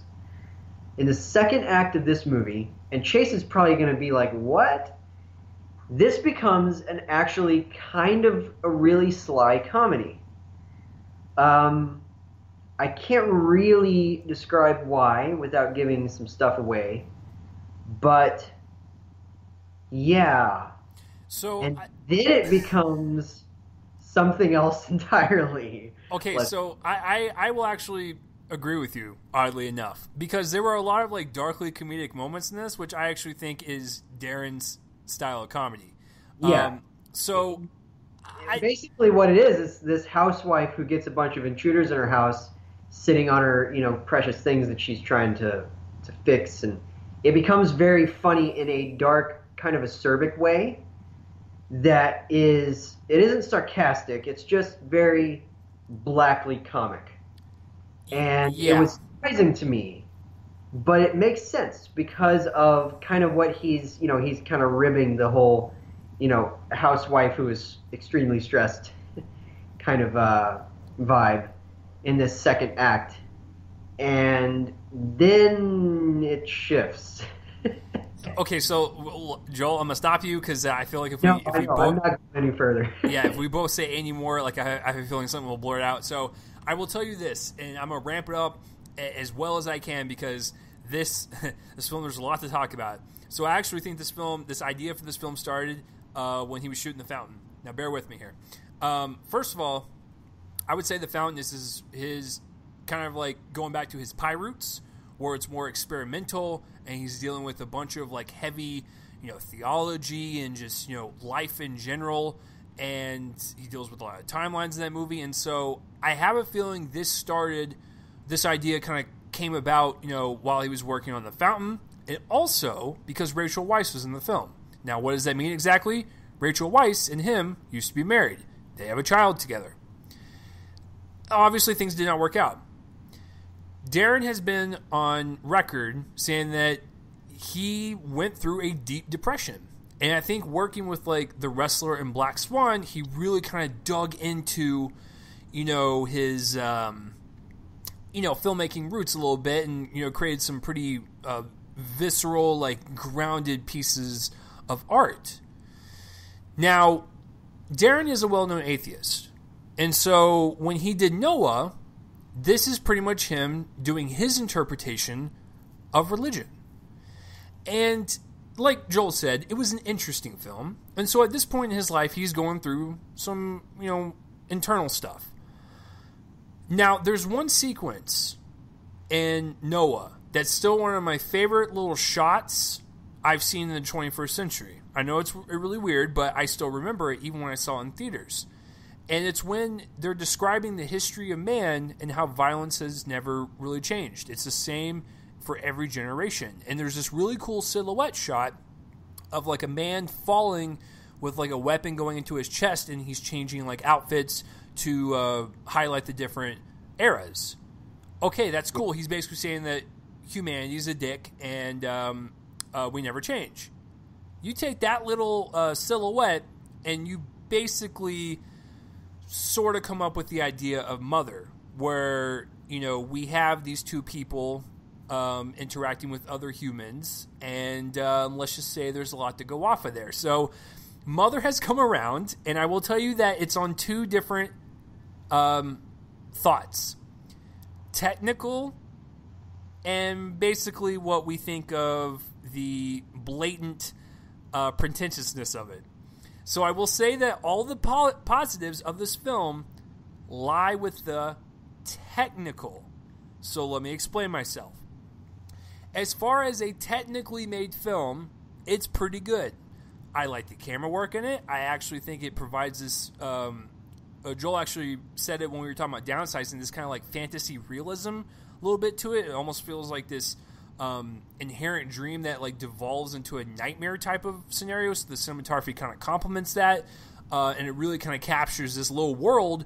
Ironically, considering it's all within a house, the acting is good, and I actually think Jennifer Lawrence. It's one of my favorite performances she's done. Not talking about the movie, talking about her. Javier Bardem is really cool. Lost subtle moments with him.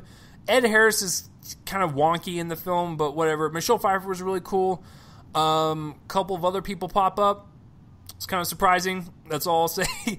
And so the acting is fine. Cinematography is really great. The sound design is also really great. It really kind of heightens this anxiety that kind of plagues throughout the film that I found really effective. And Jennifer Lawrence has said in multiple interviews that Darren played with the sound design really well in this film, and it really does show. I actually really enjoyed that. The music is really cool. I still think Requiem's score is the best score he has ever had to any of his films that accompany it. I would agree with that. Yeah, and so and then as far as the other, I will say that. God damn it, Joel, this is so hard because I don't want to spoil anything. I will say that Javier Bardem's character was... His character was cool, and the way they utilized his character was cool given how society, views fame. Because like Joel said, this is not a spoiler, he is a poet. So letting fame get to this particular character's head is really interesting considering who his character is. And I like that kind of comparison given that fame can dilute people's heads, and it's an interesting take. Did I do okay, Joel? I'm trying to like skate around pretty much everything. So I think you did. Yeah, so I like the idea of Javier Bardem's character. I like what Darren kind of thought his interpretation of that character was, considering what fame does to people in America in particular. As far as other stuff goes positively, on a technical side, I'm not talking about the actual story being shown to us and the interpretations. The last 30 minutes of the film technically are shot superbly, and it actually is gripping to like sit there and watch it unfold. And it's got some of the best extras choreographing I've seen in quite some time. The camera work is very smooth and kind of just goes throughout the house like it's on ice, and it's just very like fluent. And the extra choreographing with like Ed Harris and Michelle Pfeiffer and maybe a couple other people is very well done. It's chaotic, and it's visceral, and just gets into you as you're watching it. And it's a really great technically made sequence of direction, cinematography, sound design, and choreographing of the extras. That is all the positives with me. We will get into the negatives in just a bit, because the blatant negatives of it are what really harm the movie. So, Joel, are there anything good about this movie that you can, definitively say, like, there's some good stuff into it? Because I feel like there's a lot of people online, especially with, like, reviewers that are just throwing this movie aside for its story and just saying, oh, it's a shit film. Which, I might agree with you when we get into it, but you still have to view it as a technical piece of filmmaking, and there's some technically great stuff in this film, so I have to address that. I can't just be blind and say, oh, everything is just shit. It's all shit. Like, no, you have to look at it from a technical point of view, and there's some great stuff that Darren is able to do, but that doesn't surprise me because he's really great, with cinematography and direction of sequences and whatnot. He's really good at that. And just one last thing, Joel, before I throw it over to you for the positives. I don't understand what people are saying, like, there's a lot of metaphors and allegories in this film. No, he blatantly tells you what this movie is. Like, that's what I have a bone to pick with, if you will. Like, what kind of metaphors are you talking about? Allegories and metaphors, to me, mean something else is being shown on screen to mean something else.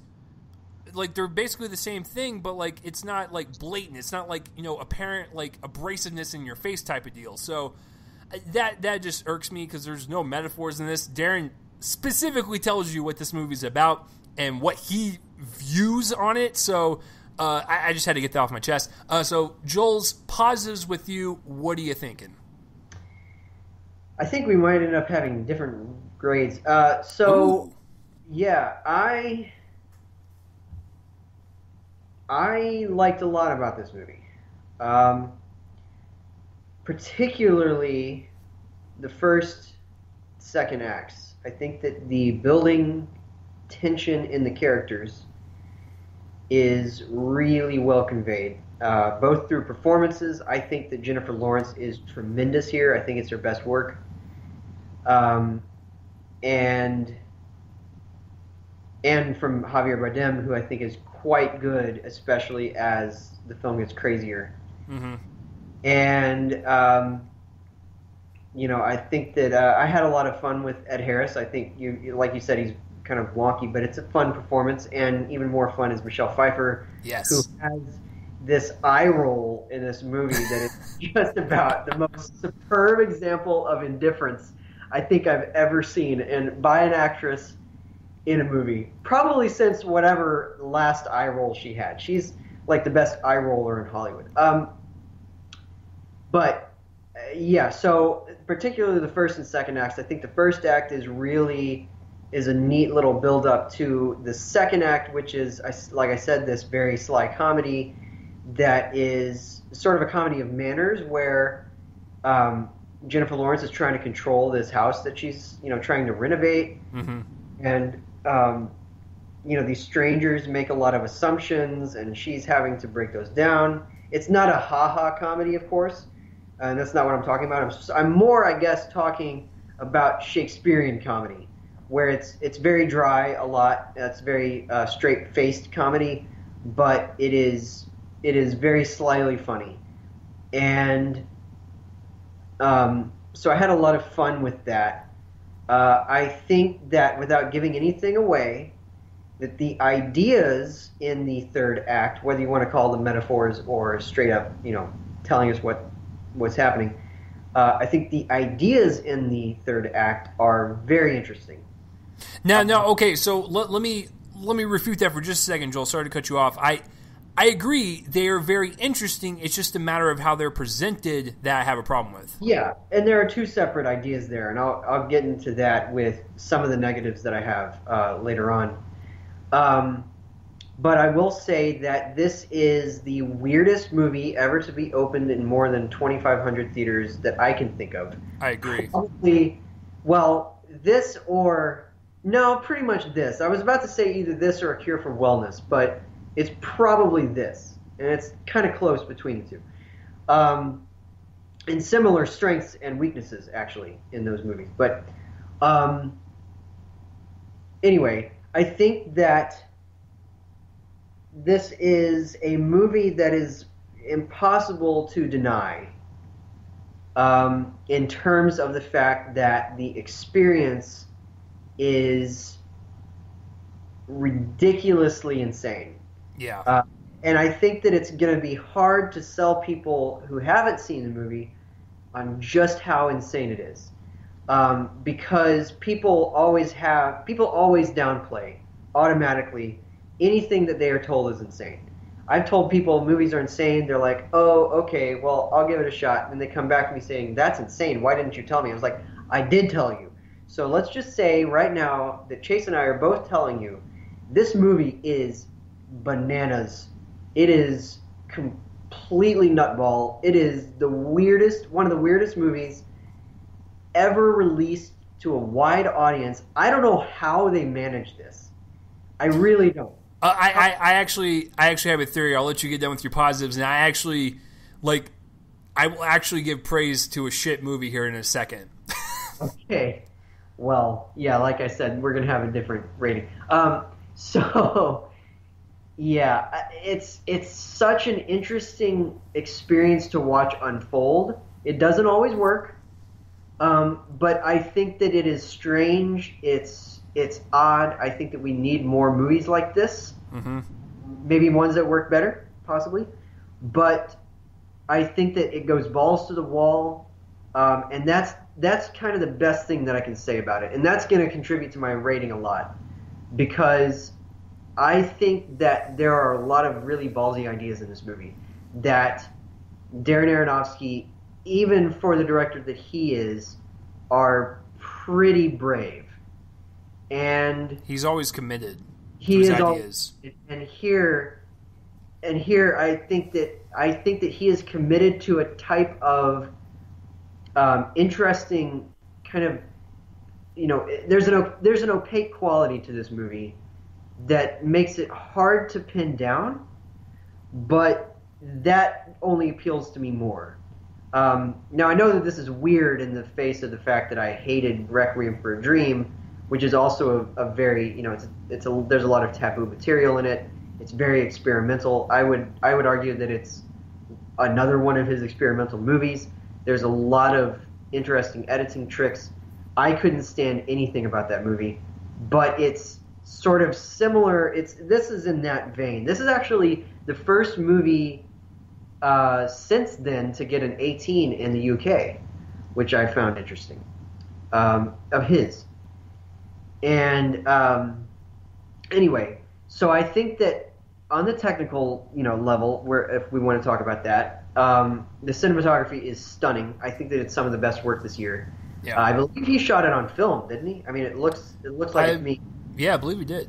Yeah, I believe so. And it's gorgeous. I mean, it's especially like you said in the third act. There's a lot of the cinematography reflecting what's at the heart of the movie, in terms of how it gets darker and darker and darker as it goes, and I think that it reflects really well. I think it's Matty Libatique. He works with him a lot. I think so. Could be wrong about that, but I think that he's working with him again, and it's great work. The visual effects, there's a surprising amount of them. I think that they work. They're not like polished, but I think that they work because they're not polished. There's a messy quality to the visual effects in this movie that's really cool, and a lot of weird, like, messed up fun. And then you pinpointed it. The sound design in this movie is probably the best of the year. And it's because I hate saying this phrase, but the house in this movie is a character. Yes, it is. It is. And it's because there's this interesting connection that the Jennifer Lawrence character has to the house. I'm not going to really give it away. Honestly, I can't, because I can't explain it. So if I even tried, it would sound confusing. But there's an interesting connection that she has. And through the sound design, you get I'm just going to say it. You get the impression that this house is a womb. Because there's a lot of gurgling noises in here.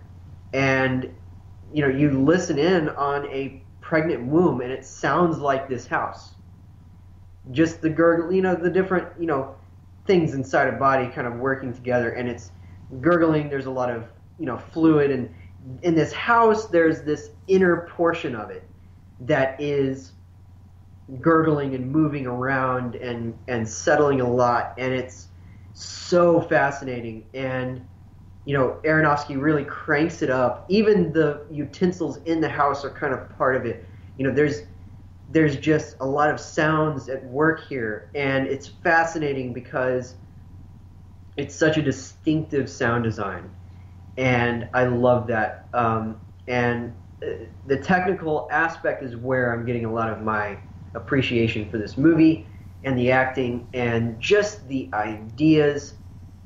Whether they always work, I don't really put a lot of stock into that. I put some, and so I'm going to have some negatives in a second related to those ideas. But the ideas here are key, and I think that they're interesting. They're not metaphors, like you said. I think that he's speaking very clearly. That's why I never understood about, like, reading and watching these reviews. Like, it's so metaphorical and allegorical. Like, he's blatantly telling you this shit. Like, where are you getting these words from? Maybe visual allegories, but it's... Yeah, but still, it's blatant. I mean, it's fairly plainly stated, yeah.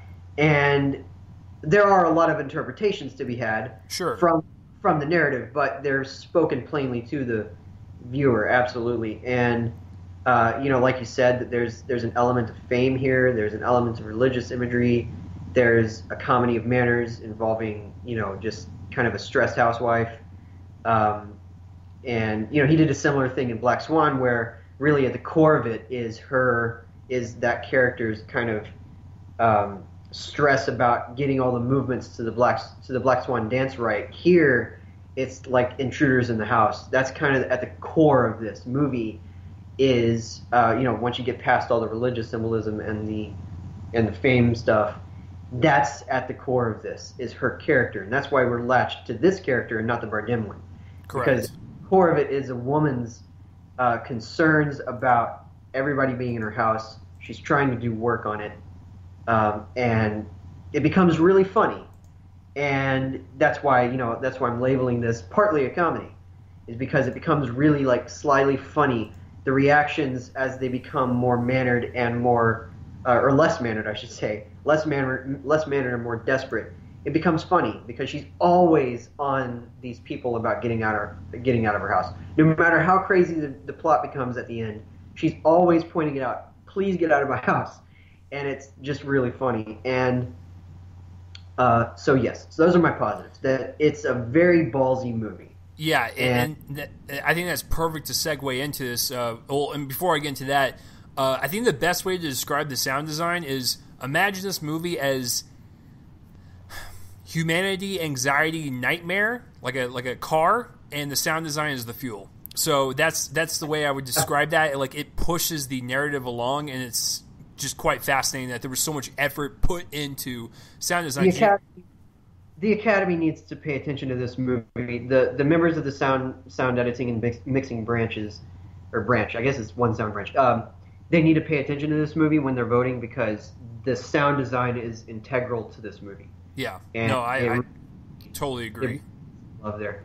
Yeah, so anyway, all I wanted to say was, this is going to sound really crazy coming out of my mouth, but you have to understand this is exactly why this film was distributed by them. This is exactly why Suburbicon is distributed from them. This is exactly why Silence was distributed, and this is exactly why Arrival was distributed by Paramount. Is because Transformers makes money. This is a shit franchise, but the amount of money that they are pouring in from that franchise alone gives them opportunities to take risk with smaller films like this. So you have to get Transformers some type of props, because Joel and I both agree, if Paramount didn't have Transformers, they'd be closing their doors tomorrow. Oh, yeah. So the Transformers made this possible. So I know it's weird to say, but there it is. All right, negatives, because this is where it gets sticky. The ideas in this film, yes, bold, daring, and quite frankly mesmerizing. But the problem is, we are the nail, Aronofsky is the hammer, and he's pounding that shit into you as hard as he can. And that really shows in that last 30 minutes, where it is like in your face, just blatant, bombastic imagery that you go, yes, we get it, Aronofsky. The the cancer to humanity is humanity itself. I get that. But it's so just in your face, and it doesn't let up to where it's almost like there was no balance. This is how Darren Aronofsky views the world. I get that. The guy has a sour look on society. Everything that was shown in this movie, as some people will say, a metaphor, yes, it is disturbing to witness in the fact that we suck as a human race. But it's so over the top. And I will even compare the last 30 minutes. Wow, technically amazing, and some of the best like cinematography and choreographing I've seen this year so far. It almost had the over-the-top magic that Scary Movie has. And I'm not even joking. There's a couple of little separate sequences within that sequence that were so overly cooked and almost like borderline comedic. Joel knows what I'm talking about, and it deals with religion. It's like it looked like a slapstick comedy. And so it's like the tonal clashing, while technically amazing, it's like, well, this is so overdone. Like, are we supposed to laugh at this or what? And then the end of the film, it gets like super dark and disturbing and creepy to where you're just like, okay, so I guess, he's trying to make a statement, which is fine because it goes back to the whole boldness of what Aronofsky does. He committed to this idea. He didn't shy away from it. So I will give him props on that. It was just a little too much. I got to be upfront about it. Too damn much. And this is exactly why people are hating this film. Because there's a difference between subtlety and over-the-top, just fucking ridiculousness that was in this film. Is that when you do it in a subtle way, like The Fountain, where it's like he has ideas presented to you, and yes, some of it might be in your face, and some of it might be subtle, but for the most part, it was like an artist painting a picture right in front of you. And that's exactly what The Fountain was. Might have pissed some people off, but it was a little bit more undersold rather than Mother. Because once you start to piece everything together, you're like, okay, Darren, I get what you're doing, but this is going on for way too long. This is, like I said, we're almost like the nail to his hammer, and he's just hitting it over us and our faces, and it just gets a little too claustrophobic almost. It's like we need time to breathe, and it got so crazy in the last 30 minutes. I like I said, on a technical level, I had my mouth dropped because I was like, dude, how the fuck did they do all this? And their budget was $30 million. I'll guarantee you, I know where most of their budget went. Yeah, no, it's so weird, man. Because when you watch the movie and when you get out of it, you're like, what did I just see? I get everything he was talking about. I appreciate the ideas. But some of it was just taking a bat to the face. So that's why I'm kind of polarized on where I lie on this movie, because I don't know whether it was, I hate saying the P word, a little pretentious, or was it like one of the most brilliant things I've ever seen. Only time will tell. I'm telling you, on a first viewing basis, I just think the messages are a little too overdone, and they take this movie down. Like, they take it down in flames almost, and it's just, I wish he was a little bit more subtle about it. But then again, the technical achievement of that last 30 minutes, Joel, is just so goddamn amazing. Like, it's just, I love the insanity of it, but I don't know, man. I really don't know. Now, I get everything he was going for, and like I said, I do appreciate the ideas that he was kind of going for, tying in problems with humanity and kind of problems with America and tying it into like a more of a religious side to it. I kind of enjoyed that a little bit. There was a religious sequence towards the end that was like one of the most disturbing things I've seen on film in quite some time, and I can't believe they got away with that. And I was like, oh shit, I can see where people might walk out. Like I said, I appreciate the message and the viewpoint that he has of religion, because I agree with him to a certain extent on extremist in religion, not the neutral people. I'm talking extremists. Once again, idea very cool. Just Jesus Christ, calm that down. Pun intended. Seriously. I've got to be honest with you. The negatives of it are exactly the bold ideas just really firing back at him in almost a comedic and just super in your face way. And I understand. Listen, I get it. Regardless of what grade I give you, and regardless of what Joel gives to you in his grade, I don't recommend this movie to anyone. Because the thing is with Darren Aronofsky, he's always been like a very experimental filmmaker, and the most accessible movie he's ever made is probably The Wrestler, to where you could actually give that movie to someone, have them watch it, and they'll understand everything. I don't mind surrealist, abstract movies. I love David Lynch. But this is like, because at least with David Lynch is like, he'll present you with something and you won't have any idea what the fuck it is, but when you do research on it, you're like, that was really clever. This is like taking a David Lynch film and like going, all right, you're too stupid to understand, I'm going to go ahead and just shove it all in your face. And so that's the kind of impression I got. So that last 30 minutes of pretentiousness, I think, is what really drove the movie down, because Joel's right. The first two acts are white-knuckle tension that you would expect from this type of movie, given what the trailer was. But it's almost like Darren was like, all right, I gave you guys a nice slow burn, but now I'm going to fucking ratchet it up to 11. And you're like, whoa, fam. Can we, like, graduate to that first before we... I understand what he was going for. That's what's fucking weird about this movie. I understood. I understood everything that he was going for.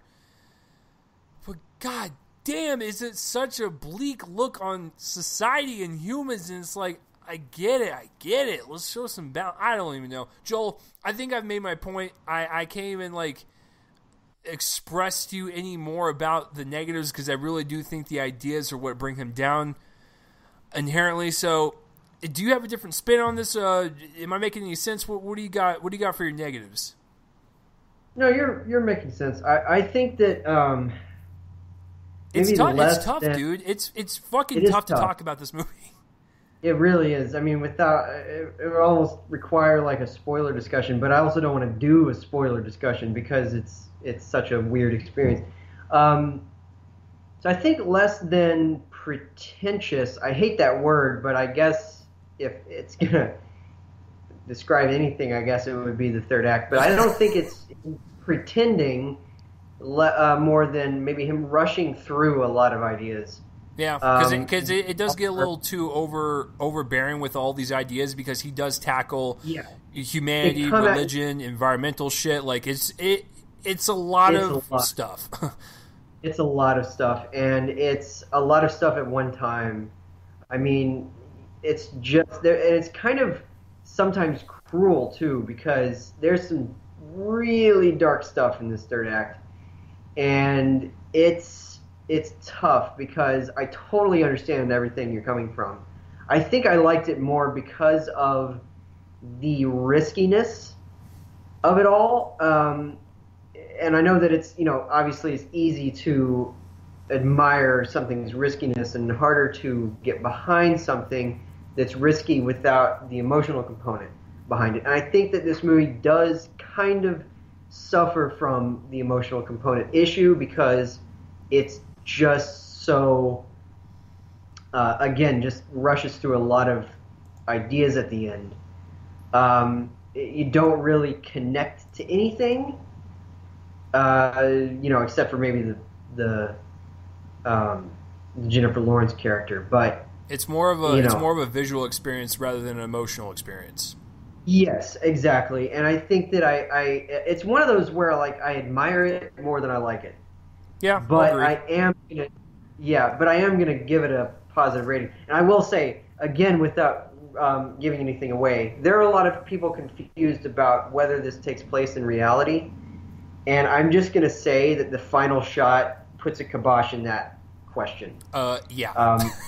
Yeah. I mean, it's maybe a question of whose reality, but it's absolutely reality, or it's absolutely answered, I should say. Maybe not absolutely reality, but it's absolutely answered. And I'm baffled by why people are confused by that. But, nevertheless, and it's a really interesting final shot. I don't think the final shot works though. I think it actually undermines a lot of the movie that comes before it. But nevertheless, this is one of those things where I'm like constantly on the fence, and then I constantly think about all that I like about it, and it's an interesting one. So you give your grade if you've decided on one.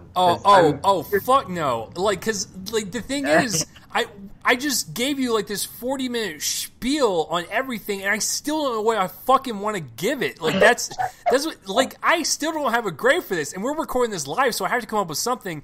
Just one last thing before I guess I get into a grade. I think what this movie can be summarized to is this is Darren Aronofsky doing well done therapy for himself. Like, and we're kind of witnessing it. And so yeah, I get it. Like, he's got a lot of angst inside of him. Especially, like, I seriously think his marriage and divorce from Rachel Weisz started this whole damn journey. Because the guy that we saw before The Fountain, he was this, like, hungry, like, filmmaker, like, just trying to get into the business. And, dude, like, once he got divorced from her and, you know, he went through a period, dude. And I think he's still in his period of how he just views society and views people. And we're kind of in the midst of it. So we're in the midst of his therapy. All right, so Joel just kind of gave it away. He's going positive with it. This is where I have a problem with my decision, is because, like Joel said, I'm on the fence. So I don't know if I should give it.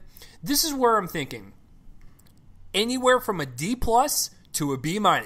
I'm not even joking. I don't know where to whittle it down, because on one hand, if I gave it a D+, it's because of the implications of his ideas being too apparent. And I wouldn't even like say it's an F like most people are saying, because on a technical level, it is some outstanding camera work, outstanding sound design, and some really interesting direction. On the other hand, I'm like Joel, where I admire it, but I don't love it. Now, as more viewings progress in my lifetime of this film, I might continue to love it. And so that's where the B- would come from. It's like a heavy B-, because I appreciate it just in its boldness and its kind of essence, and it's filmmaking, to where I would say a B is comfortable with it, and I would give it the - because of the bombastic, ideal-filled ending. But then I don't want to give it a C, because it's like there's so much to. Joel, I'm letting you go first. That's right. I'm gonna flip it back at you, boys. So where you? I feel like this all means that you give it a C+, but nevertheless, I'm actually going with a B. It's one of those weird things where I am on the fence about the movie, but I'm giving it that high because I responded so much to just its daring Aronofsky. I totally stole that joke from Matt Atchity at Rotten Tomatoes. Anyway, I just responded heavily to that. The sense of daring and the bravery of the ideas and the performances and the craft involved, and it's more about that than whether or not he hits every mark. It seems like one of those movies where it's inevitable that the director wouldn't hit every mark. I can't think, honestly, like, problems aside, I can't really think of that this movie could be better, because I think that there's so much that it's doing that is inherently risk-taking and just a problem in itself. And so with that, I'm giving it a B because I responded so strongly to it. I think you're right. I think I'm lying on a C+, and that's only because I would consider it more of an average film, because it does kind of reek a little bit of someone's interpretation of humanity and society, and it almost does seem like a glorified kind of like film theory project. So I mean, but that plus is because the acting is exceptional, the cinematography is good, and I'd be goddamn lying to myself if I didn't tell you that the craziness of the last 30 minutes wasn't directed perfectly in terms of like just choreographed madness that I really enjoyed. So I think I'm gonna settle on a C+ for now, but I can't keep talking about it because I'll fucking waver my grade. So I know it's controversial, and a lot of people, Joel and I both know, fucking hate it to death. But then I know some people that actually kind of love it and really appreciate what he has to say. Yeah, I mean, it's like I pretty much understand anybody's reaction in any way to this movie, because it's sort of like, it's not nearly as good, but I had the same reaction. I even spoke it to somebody, to something like Under the Skin from a couple of years ago, where it's this really ballsy movie that is not going to be for anyone except really hardcore cinephiles who kind of are already used to this energy of heavily, interpretive kind of ballsy cinema. And don't expect like a horror film. Yeah, no, it's really not one either. Because it's a drama. It's been marketed as one, but it's a really heightened drama. It's not a horror film. There are maybe some elements that horror fans will enjoy in it, but it's not a horror film. And a friend of mine, or a Facebook acquaintance of mine, said it really well. And maybe I'm not quite at the level he is, but he said, Mother is a great movie that I can't in good conscience recommend to anybody. And I agree. And that really, really covers it, because it's just so weird.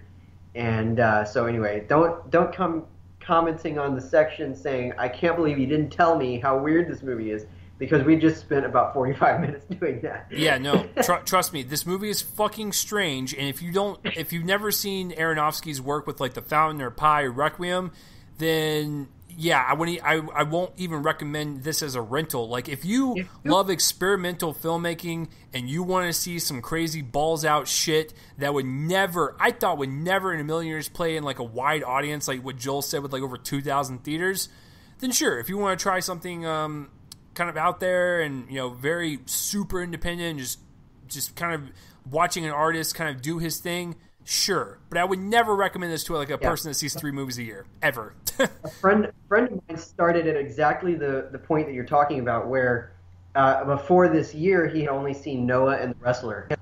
Oh my God. So then he to run up to this, he watched Requiem for a Dream and Pi and all of that. And his favorite ended up being The Fountain, actually, which is an interesting choice for sure. And I mean, it's just interesting because he started at exactly the point you're talking about. He had watched the 2 most accessible, general audience friendly movies that Darren Aronofsky has made, and even those are borderline on that way. I think The Wrestler is probably his most accessible and his best. It's a masterpiece. But yeah, it's very interesting to see how that turned out over the week. Yeah, but like I said, I was actually really surprised no one walked out my theater. Like, I could not believe that everyone stayed. So that's the almost complete opposite for me. Whoops. This is going to be interesting to everybody, because I've been hearing about walkouts, but I haven't heard about walkouts on the level of my theater. And I'm going to say that this is not reflective of every theater, and people are probably not going to believe me. I'll just say, trust me. Okay, so there were 20 people in the theater at the beginning of this movie, including me. All right? Including me, there were 3 left. So 17 people walked out of this movie. Good God. At my screen. Yeah. It was amazing to witness. And the other 2 people were these 2 20-something women, probably just younger than me, like late college maybe, who could not stop laughing. So at anything, like at all.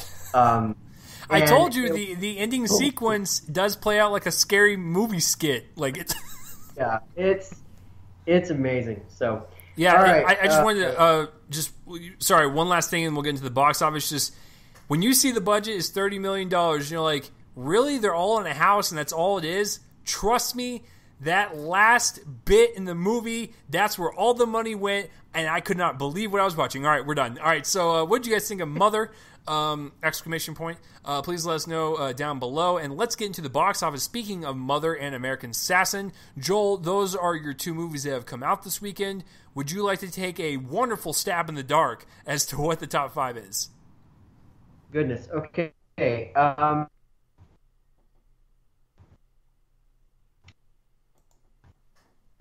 I say that stayed on the top because that was a big breakout last week. A huge one. I'm going to say number 2. I'm going to say number 2 is American Assassin, kind of automatically, although I might be wrong. I'm going to say that number 3. I'm going to say maybe number 3 is Home Again. Number 4. Goodness. Number 4 is The Hitman's Bodyguard, maybe? Wait, no. Did that? Yeah, okay. Hitman's Bodyguard, and then number 5 is Mother. That's what I'm going to guess. So I will tell you that you have the top 5 correct, but in the wrong order. So get this. Number 5 is The Hitman's Bodyguard with $3.5 million added. It only dropped 26%, so it's been doing good since it came out. It's whatever. Its budget is $30 million, and domestically right now it's at $70. You guys know the rule. Double the budget. Add some PA marketing money to that. We're looking at maybe, I don't know, like 75, 80 million possibly for this movie, maybe a little bit more. So it'll do well in streaming, so cool. Number 4, get this, is Home Again with $5.3 million. That movie is inherent lifetime garbage. So the fact that it cost $12 million and it probably needs to make about 30, 35 to break even, and it's only made 17, makes my my balls super happy because it is terrible. And number 3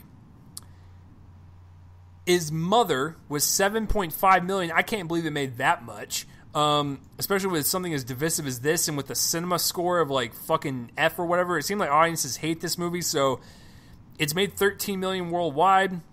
But the problem is its budget is $30 million, which is actually the same budget as American Assassin, which is so fucking strange. Anyways, $30 million, got double that. And the fact that this movie was made under Protozoa, which is Aronofsky's production company, they probably did most of the marketing by themselves, so it wasn't really that much. So I'd say they probably spent anywhere from a cool 10 to 20 mil, maybe. So I'm going to say for shits and gigs, maybe 75 to break even. I mean, this is going to be one of those cult movies, so it'll do very well in the future. Number 2 is American Assassin with $14.8 million. Oh, excuse me, its budget is $33 million. Woo. So it's made 21 worldwide, 14 domestically. It needs to make about the same, 75, 80. I don't know about that, which means, sorry, Papa Copling, no sequel will probably be made for that, even though it left on a cliffhanger. Number 1 is It, and it only dropped 51% from $123 million last weekend to a cool 60. Oh, gee, that's just so little. Right now, get this. This is one of the biggest horror movies I've ever seen at the box office. So its budget is 35. So doubling that with its marketing, it's been a lot of marketing. So I'm going to say, I can't really guess for sure, but maybe anywhere from 100 to 120 million to break even. Get this, Joel. Domestically alone, it's made 218 million so far, and worldwide, it's $29 million away from 400. This movie is fucking crushing it, and I cannot wait for the sequel. I saw it again this past weekend. I still enjoy it. But yeah, that's huge for a horror film. So, Joel, anything surprising about any of that? I guess not really. For some reason, I kept thinking I heard through the grapevine that Mother kind of bombed or something, and I thought that it made like $3 million. So that's why. But I hadn't looked or anything. I wasn't gonna. Just to be something clear, elephant in the room. $7.5 million for that movie is astounding. Like, I cannot believe it made that much. I know. I just, for some reason, thought I heard that it made like $3 million. So no. Anyway, I was just expecting it as lower, but I'm not really surprised by these movies being in the top 5. No. Because it's been kind of a dead couple of weeks, so it was obviously going to be something from mid-August was still hanging in there, and I knew that Home Again kind of made money with the older women crowd, and so nothing super surprising except that Mother made more than twice more than I thought. That's pretty neat. Yeah. So, that's the box office, guys. It's pretty much clear that it crushed everyone again. God, especially last weekend when you saw it made $123 million and Home Again made like 5 cents. It's like, yeah, that was a domination. All right, so anyways, guys, that is it for the show. For next week, episode 200 is Joel's show. So, Joel, which movies are we covering next week? We are covering Kingsman: The Golden Circle and the Lego Ninjago movie. Super excited about talking about both of those. Exactly, and I'm actually going to have a surprise review. I'm not going to tell Joel what it is, but I will. I'm seeing it Wednesday. That's all I'll say, and it comes out as well. And I don't want Joel to look at the other movies coming out. I just want it to be a surprise. But that will be, it's the 200th episode, so it's worth it. Anyways, that's going to be a fun episode. I can't wait to talk about both of those, including the secret one I'm probably going to drop, because it'll probably be fun to talk about. That will be next week. 200, guys. Thank you for bringing us for that far. So, but we have to get to next week, so let's wrap up this episode. Joel, where can the people find you online? You can find my writing at joelonfilm.com, and I've recently reviewed some movies at dallasmoviescreenings.com. I think like 2 in the first weekend, 2 in the next second weekend or something. So you can find several there, and you can find me on Twitter at Real Joel Copling. Exactly. And to jump off of that, my Twitter is at Real Chase Lee. Subscribe to my YouTube channel. This podcast is on Spreaker, iTunes, iHeartRadio, SoundCloud. Please like, subscribe, comment, do whatever you guys have to do, and share it around. You guys have been doing a great job. This show is definitely blowing up, and it's all thanks to you. We cannot do it without you. And so, hey, listen, if you made it through this entire podcast, which is pretty much the length of it, and you are not a movie fan, well, hopefully we convinced you to be one. All the links will be in the description below, guys. We will see you guys next week for episode 200. Get ready, son, because it's coming. So, so we'll see you guys next week, and the intro and outro music is done by my friend's band, Fervent Roze. Speaking of that, let's play them out. Peace out, everyone. You guys are badass. Have a good day, good night, whatever the hell you're listening to this. Peace. Bye.